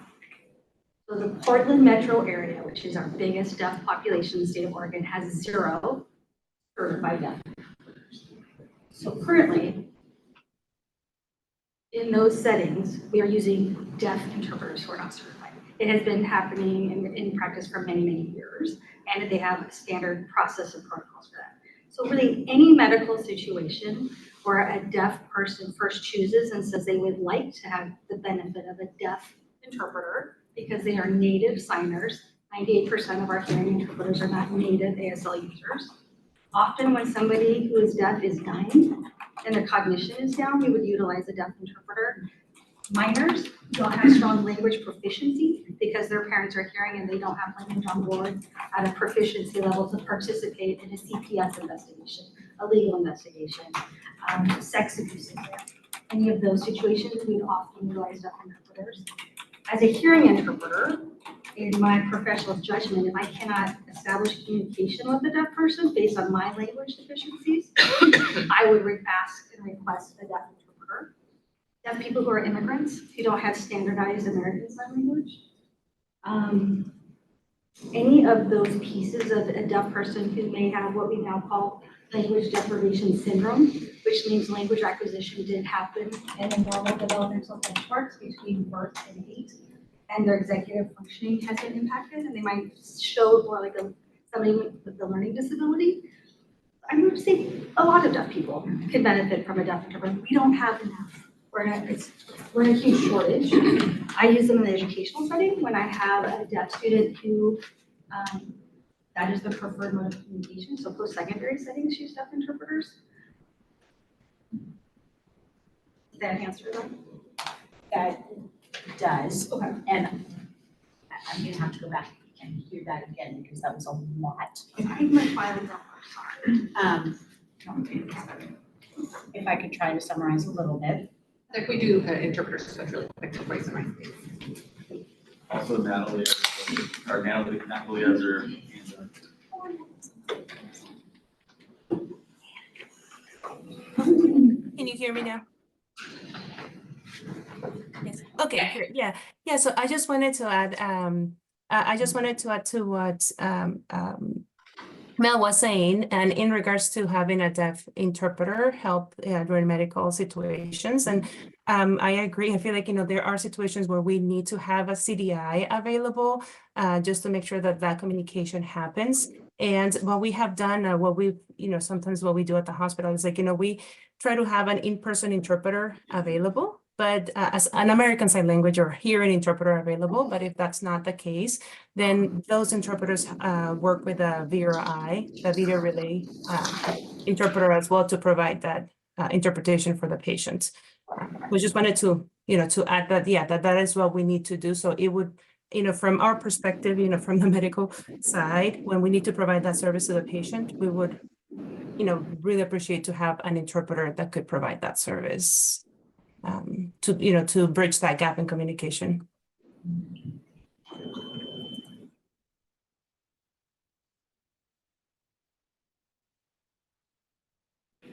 So Do you want to say something? Sorry.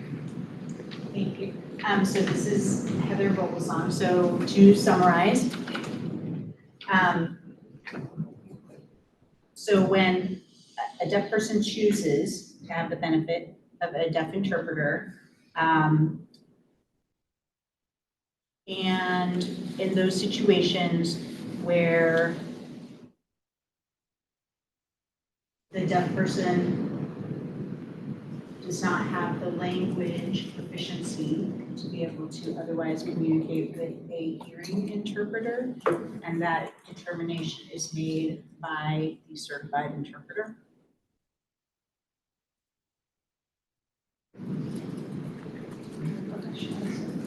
Sometimes other professionals are the ones that make that decision for.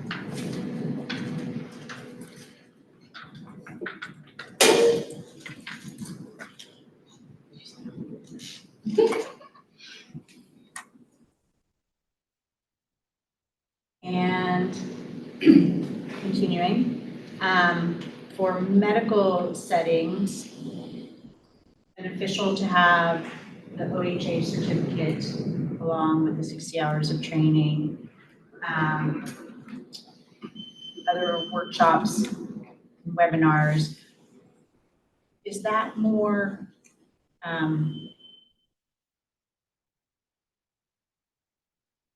so that would be that the deaf person has those credentials but does not yet have the certificate under your board, but otherwise meets those credentials to be able to fulfill that gap.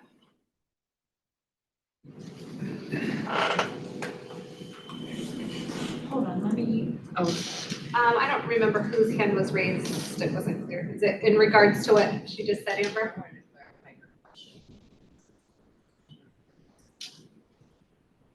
Is it about her comment? This is Paul.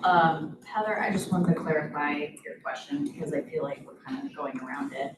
I think your question, if I'm understanding correctly, is not why we use deaf interpreters, but like the difference of settings for a deaf interpreter was a provisionally licensed interpreter as opposed to a certified generalist licensed deaf interpreter, and what that would look like.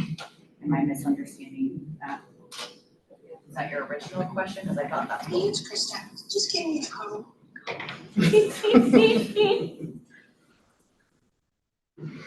No, yes.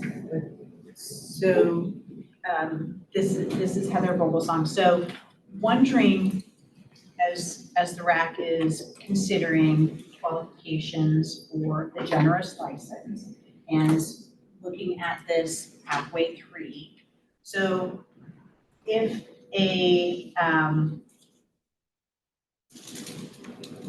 deaf individual does not meet pathway 3 or does not otherwise have a certification, what would the circumstances be in which the RAC feels comfortable that that person, that individual can go in and interpret in a particular setting without meeting the credentials of the license?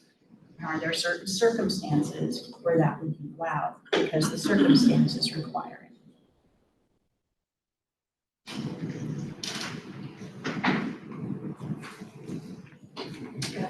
This is Amanda. I want to request, this is not my field, I don't work in medical, but the folks who do, the deaf interpreters who do work in medical currently, are they following OHA, the requirements, whatever those are right now? So they've had to take a 60-hour training and become qualified under that for medical, is that right? So then that means they would be qualified under the generalist license. They would already meet those requirements, the hours of training, and all the other things, they would satisfy those requirements for the license, is that correct?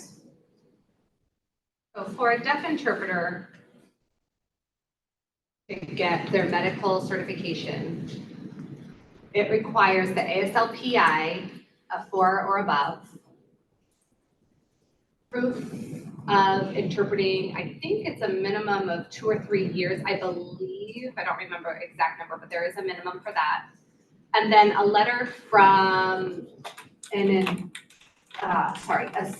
certified interpreter that then they themselves are a certified medical interpreter, and then an agency plus the 60 hours of training through Oregon. So that is all what they need for a deaf interpreter currently. That's what's required. So this is Amanda. Can we have a pathway 4? I mean, essentially that would meet pathway 3 almost entirely, but could we have a pathway 4 that says a deaf interpreter who holds whatever the medical certificate is called in Oregon? Say it one more time. It says OHCIA. OHCIA. Is that a thing we can do? Well, wait, because you guys still haven't told me if we're gonna keep pathway 3 under generalist as a general rule, or if so, do you want to change what's already here or delete it and move it to deaf interpreter? Get to deaf interpreter. And not have it in generalist? Amanda says thumbs down. But this is me. Or you have it in both, I suppose. Natalie has her hand up again. Oh, yeah, this is Natalie. So just wanted to say that it's the OHA, it's not OHCIA. OHA. Hold on. Sorry, who's talking? Who's talking? Sorry, who's speaking? Oh, sorry. I didn't I realize. overlooked that, go ahead. Oh, sorry. So yeah, what I was saying is the OHA, so the Oregon Health Authority is the one that is providing the qualification or certification for medical interpreters. And then, so is a CHI, through the OHA. The OHCIA is one of the agencies that provides that training, but they're not the ones giving the certification or qualification. So just wanted to clarify that. Thank you, Natalie. Thanks. Thank you, Natalie. This is, okay, so for the generalist, I feel like leave pathway 3, leave it. I mean, we've discussed, and then later, under the medical, maybe we can develop some other separate pathway for deaf interpreters under the medical license. Because they're already following the, the certification for Oregon, so it would apply there. So maybe we could house it under the medical license. If there's no DI then we could have, something about an emergency, something where we can access a deaf interpreter if there's an emergency area, but maybe we could just put that under that medical licensure. I feel like it would be less complicated doing it that way than trying to separate out this generalist, you know? Because I feel like it really applies more under the medical license.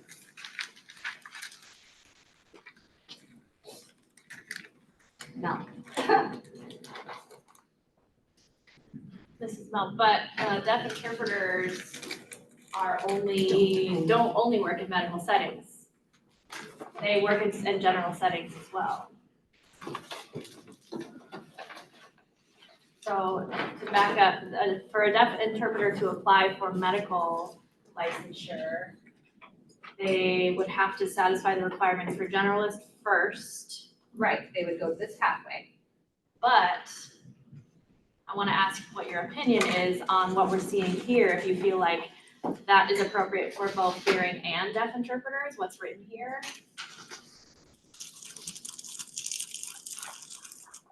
You know, the 3 letters from any agency, could be a spoken language agency, a deaf consumer, or a licensed interpreter. Pass the knowledge exam. Yeah, and then have some training. So does that mean any hearing person could do that? Meaning education? Sorry, I missed what you said, Sammy. Oh, yeah, any human. Hearing, deaf, CODA, doesn't matter. That's very broad. Do you feel like that protects deaf folks if, you know, or should we have some special circumstance or reasoning that keeps that separate from the deaf certification? I just feel like if we leave it too general and open, anyone could do that. Yeah, it's possible a hearing interpreter could abuse and come in through that pathway. That's a possibility. But how many, you know? So, I mean, how can we prevent that at any level, really? You know, just one way to get, you know, I mean, just to have that one way to get that deaf interpreter group there, like we just need to have that support in place. So should we say, you know, heritage language users? Should we have that? So that would include CODAs though. So, you know, are they qualified as well? Like that's a question for everybody. And if we can, And again, you know, that 10 years, oof. I think we maybe need to change that to maybe a minimum of 3 years, maybe? What do you guys feel about that? Like if we look back at the provisional, you know, that's like 2-3 years interpreting practice before they're actually able to go into that generalist. Can you take this time to switch interpreters?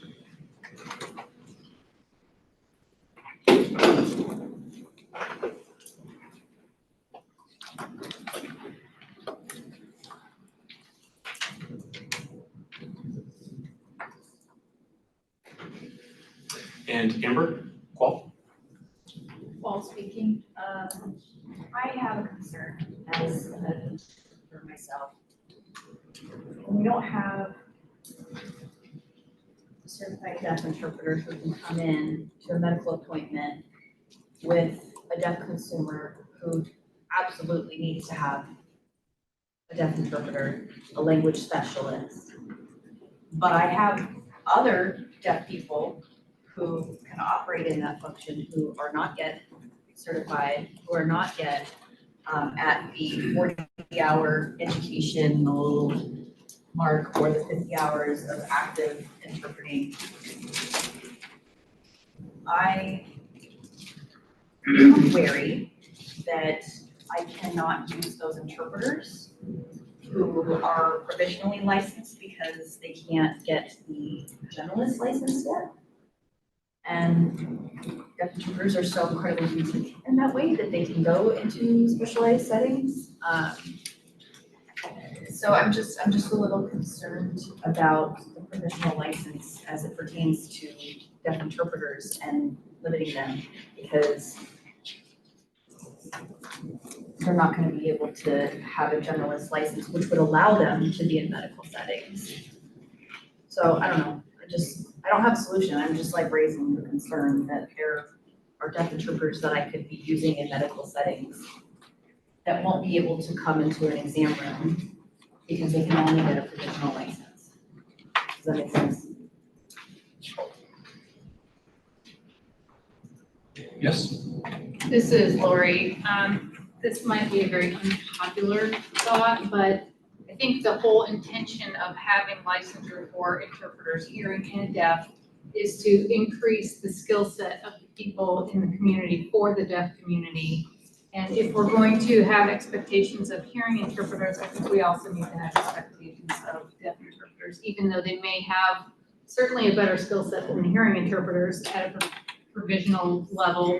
But my opinion is if they want to have a generalist license, then they need to have worked for it, just like everybody else.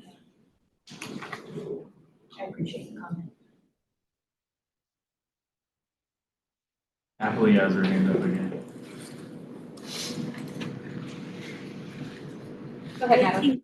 Thank you. Yeah, so I was just thinking, is it possible just to add like a pathway, let's say 4, and just say, like, if the interpreter, whether it's an ASL interpreter or hearing interpreter as a deaf interpreter, if they have the OHA, if they're already qualified with the OHA, that they can get the generalist stuff, I mean, because there is specific qualifications that they need to have in place in order for them to, be qualified to provide the service in the medical setting. And they're already doing that through the OHA. So can we just have like a pathway, like pathway 4, that says if they already certified or qualified through the OHA, that then they can get a generalist license. So that way we're not limiting the, already limited resources that we have available for our CDIs. Let's see, Sammy? This is Sammy. Heather, correct me if I'm wrong, this isn't a question we can answer today. I don't believe. Probably not yet, so you know what I'm gonna ask? Circling back, how are we gonna keep it exactly how it is? Except for the 10 years. Except for the 10 years and except for the Castley practical.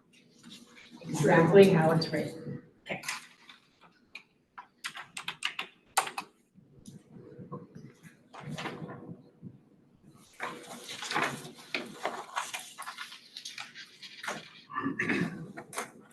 This is Darcy Lamu speaking. Maybe a quick question for Nathalie. I don't know if Heather or Sammy might want to participate. How many deaf interpreters are OHA certified? How many do we currently have in the state of Oregon? Maybe. Do we have any idea how many, or maybe either certified or not certified, how many are OHA qualified deaf interpreters? Let me look that up. I'm just looking that up really quickly here and see if I can. Yeah, certified versus not certified. What do we have right now?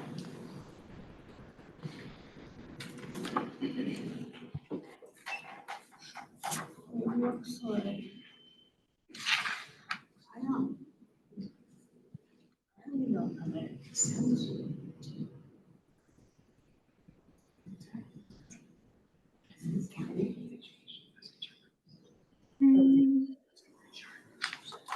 I might have to get back to you with that one just because I cannot find it as a language drop down in the language drop down.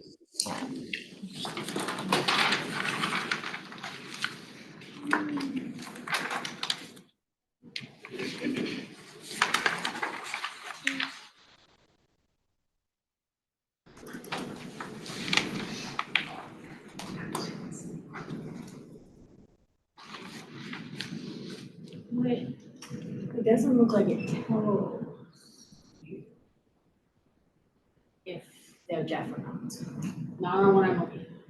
It tells you if they're Right. like sign language, ASL, but nowhere. Yeah. Yeah. It's not, maybe they have it somewhere else. No, it's not on their website.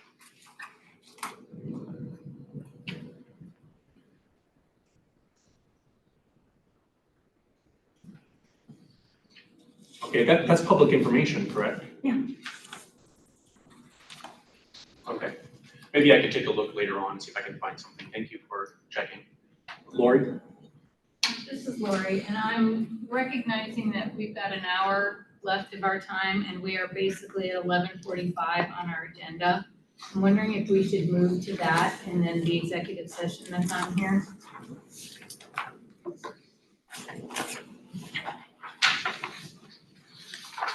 Yeah.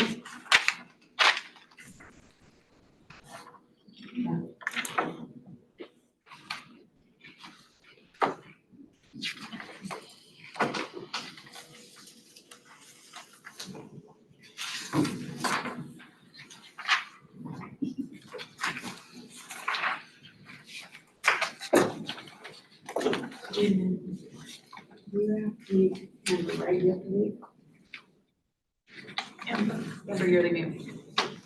1:30. Are we ready?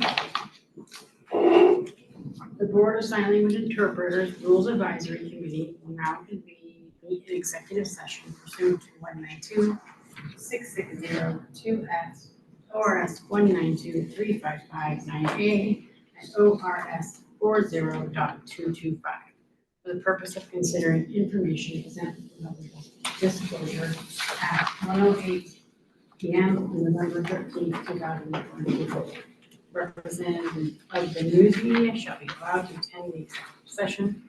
Audience members attending through Zoom will now be moved into a separate breakout room, and audience members attending in person are asked to leave the room both for the duration of the executive session. Please continue to keep your phone muted and cameras on. For any representative of the news media,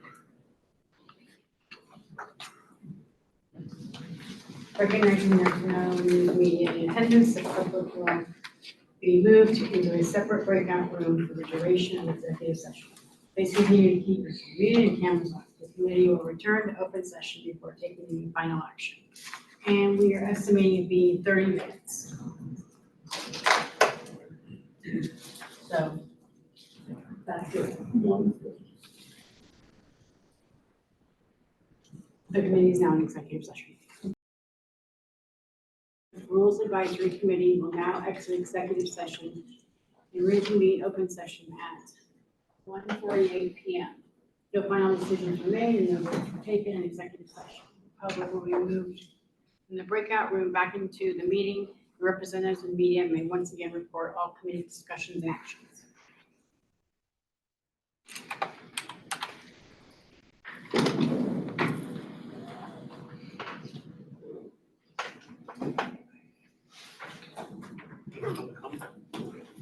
Lori? This is Lori Harrison, and I have a public comment from an anonymous interpreter.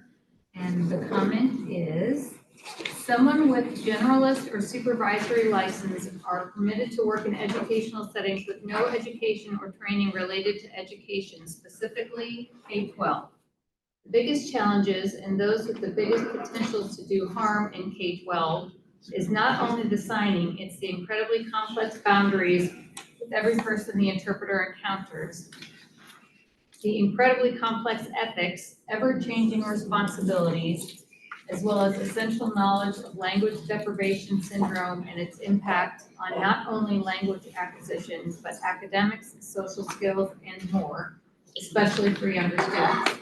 Similarly, one can obtain a medical license with no education or training. The OHA qualification is sufficient, which only requires the NIC and ASL. Sorry, Ally got lost for a second. So the medical interpreter. One can obtain a medical license with no education or training. The OHA qualification is sufficient, which only requires the NIC and ASL proficiency exam. And neither of those skills assessments deal specifically with medical issues or topics. It's a common confusion that OHA qualification requires 60 hours of training, but it does not. Only OHA certification requires 60 hours of medical training. It seems misleading for interpreter professionals to create rules for specialty licenses that do not require any training or knowledge in that specialty. I believe deaf consumers would be dismayed that an interpreter would carry a medical or K-12 license without any specific knowledge or training. Our field's intention is to ensure we have all proven skills to work in a variety of settings. I do not wish to make this system more complex, but also want to ensure specialty licenses represent what we intend and certainly do not mislead the customers.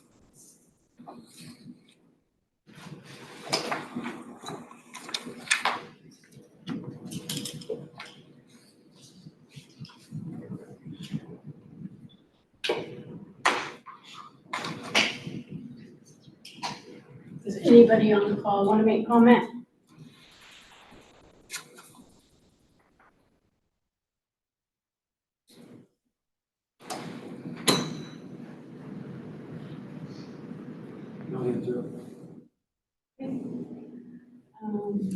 Then the last thing we have to do is schedule more meeting dates. Eric has his hand up. Oh, go ahead, Eric.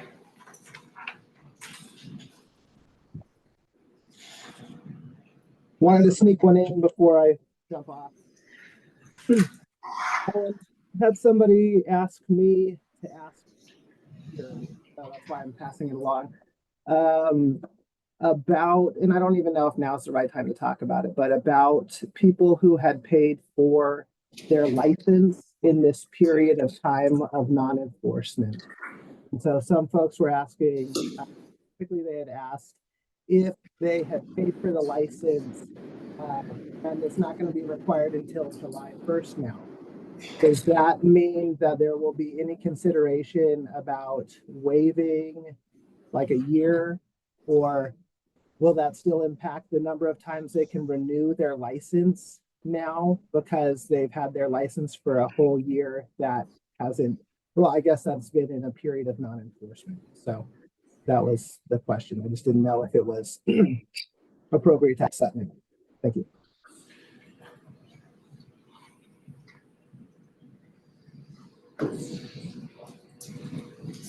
Eric, this is Bob. Each individual that applied for a license that is looking for renewal, they will need to email Russell or myself, and we will review each one based on its merit when they obtain the license.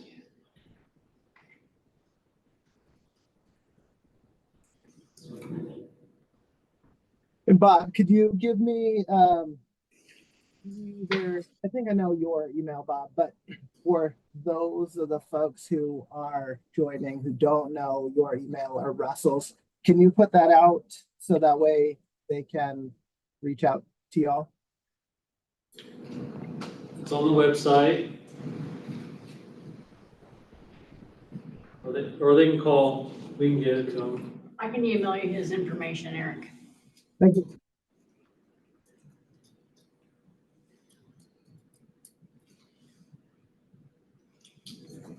Can you email that to all of us, since we'll have to share that potentially with staff members who have license?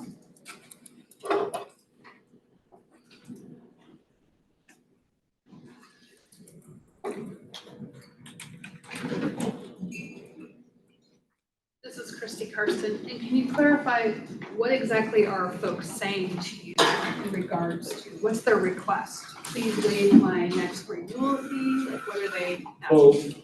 Request a renewal fee, to, not have it next year, to get a refund. And if they purchased their license, prior to us extending it, and they got it in good faith, then they got their license is a requirement. How are you determining good faith? Well, when they, so we just in the last meeting decided not to, or to extend the waiver. They purchased it prior to that.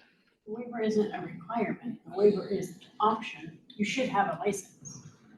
You should. So if you got one, good for you. Then you got one, yeah. There's gonna be a lot of questions. No, we're not, saying, we haven't refunded any. why We have don't to give we it a discount. need whatever I'm that sorry, good faith is? clarify, Bob, you're saying you will get refunds? No. No, sorry, I had been until there was back and forth. So they need to I would like an email explaining the situation, and then we'll make a determination at that time. This is Christy first, and that determination will be what? If I just heard you say two different things, you will refund and now. No, I never said we would refund. Okay. Those were the questions, those were the requests. Okay. And if the license was required and they purchased the license, then they have the license. So I guess I'm still unclear, what would they be emailing you for? Well, in case in the event that somebody's not online, not listening, then they can email and I'll respond. This is Amanda. So question, so money, gotcha. Question about like, let's say Tina and I are both interpreters. Tina got her license. I knew that there was a waiver, I didn't get my license, I'm out of compliance, all the things, but nobody's coming after me. So she already has her license, now her years that she can get a renewal have started. I didn't get mine until next year, so I actually have an extra year to renew. Like I can do 3 more years of generalist, is that the right one? 3 more years of generalist, really 4 years. Does that make sense? However the Right, math whatever the goes, math yeah. would be, right? Yeah. And then that's just is because we handled it differently. And that is specifically what I'm trying to clarify, because with educational license, you have a limit on renewals. With generalist license, you have a limit on renewals. And at the beginning of this year, people went and because they were worried about being employed and being able to serve the kids that they could serve. And then the extension was extended. So effectively, there's a group of people who have paid for the license, and now for the 5-year renewal, they're down to 4. For the 2-year renewal, well, I mean, there's the initial application, they can renew 2 times. So it's reducing the number of years until they have to bump up to a higher certification.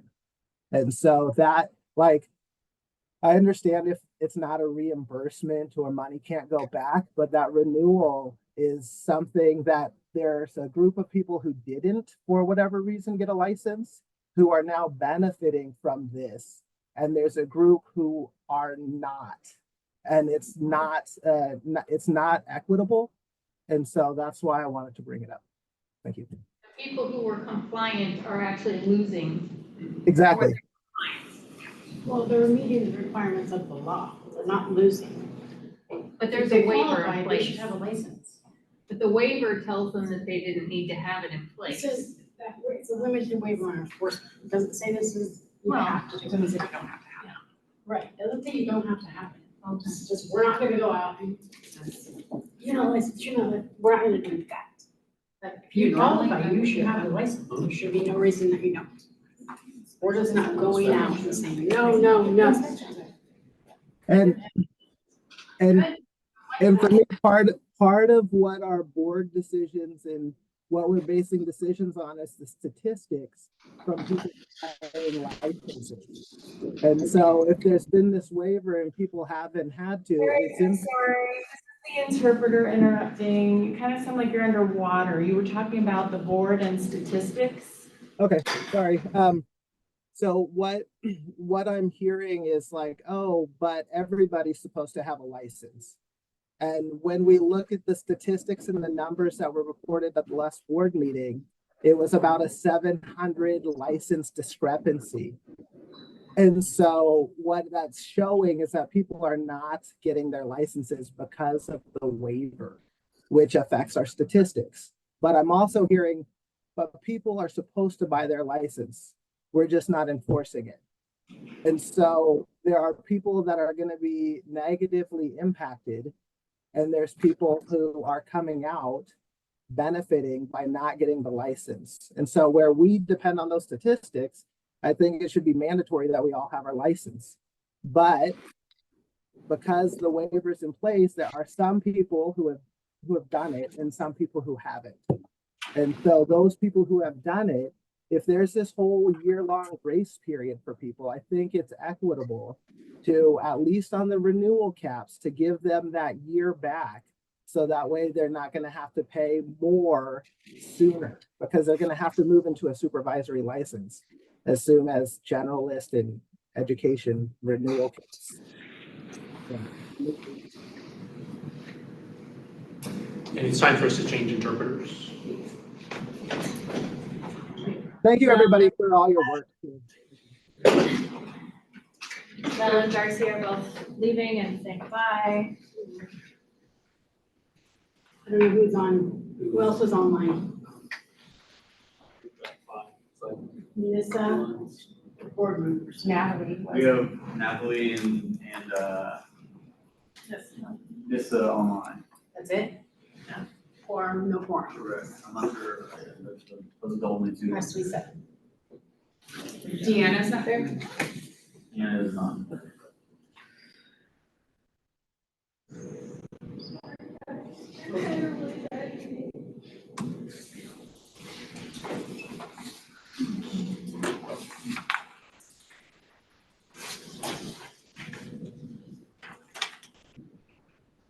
Okay, I'm gonna adjourn. Board assignment, and we can plan the next meeting in January. The board assignment with interpreters for advisory committee is adjourned at 2:01 p.m. Thank you.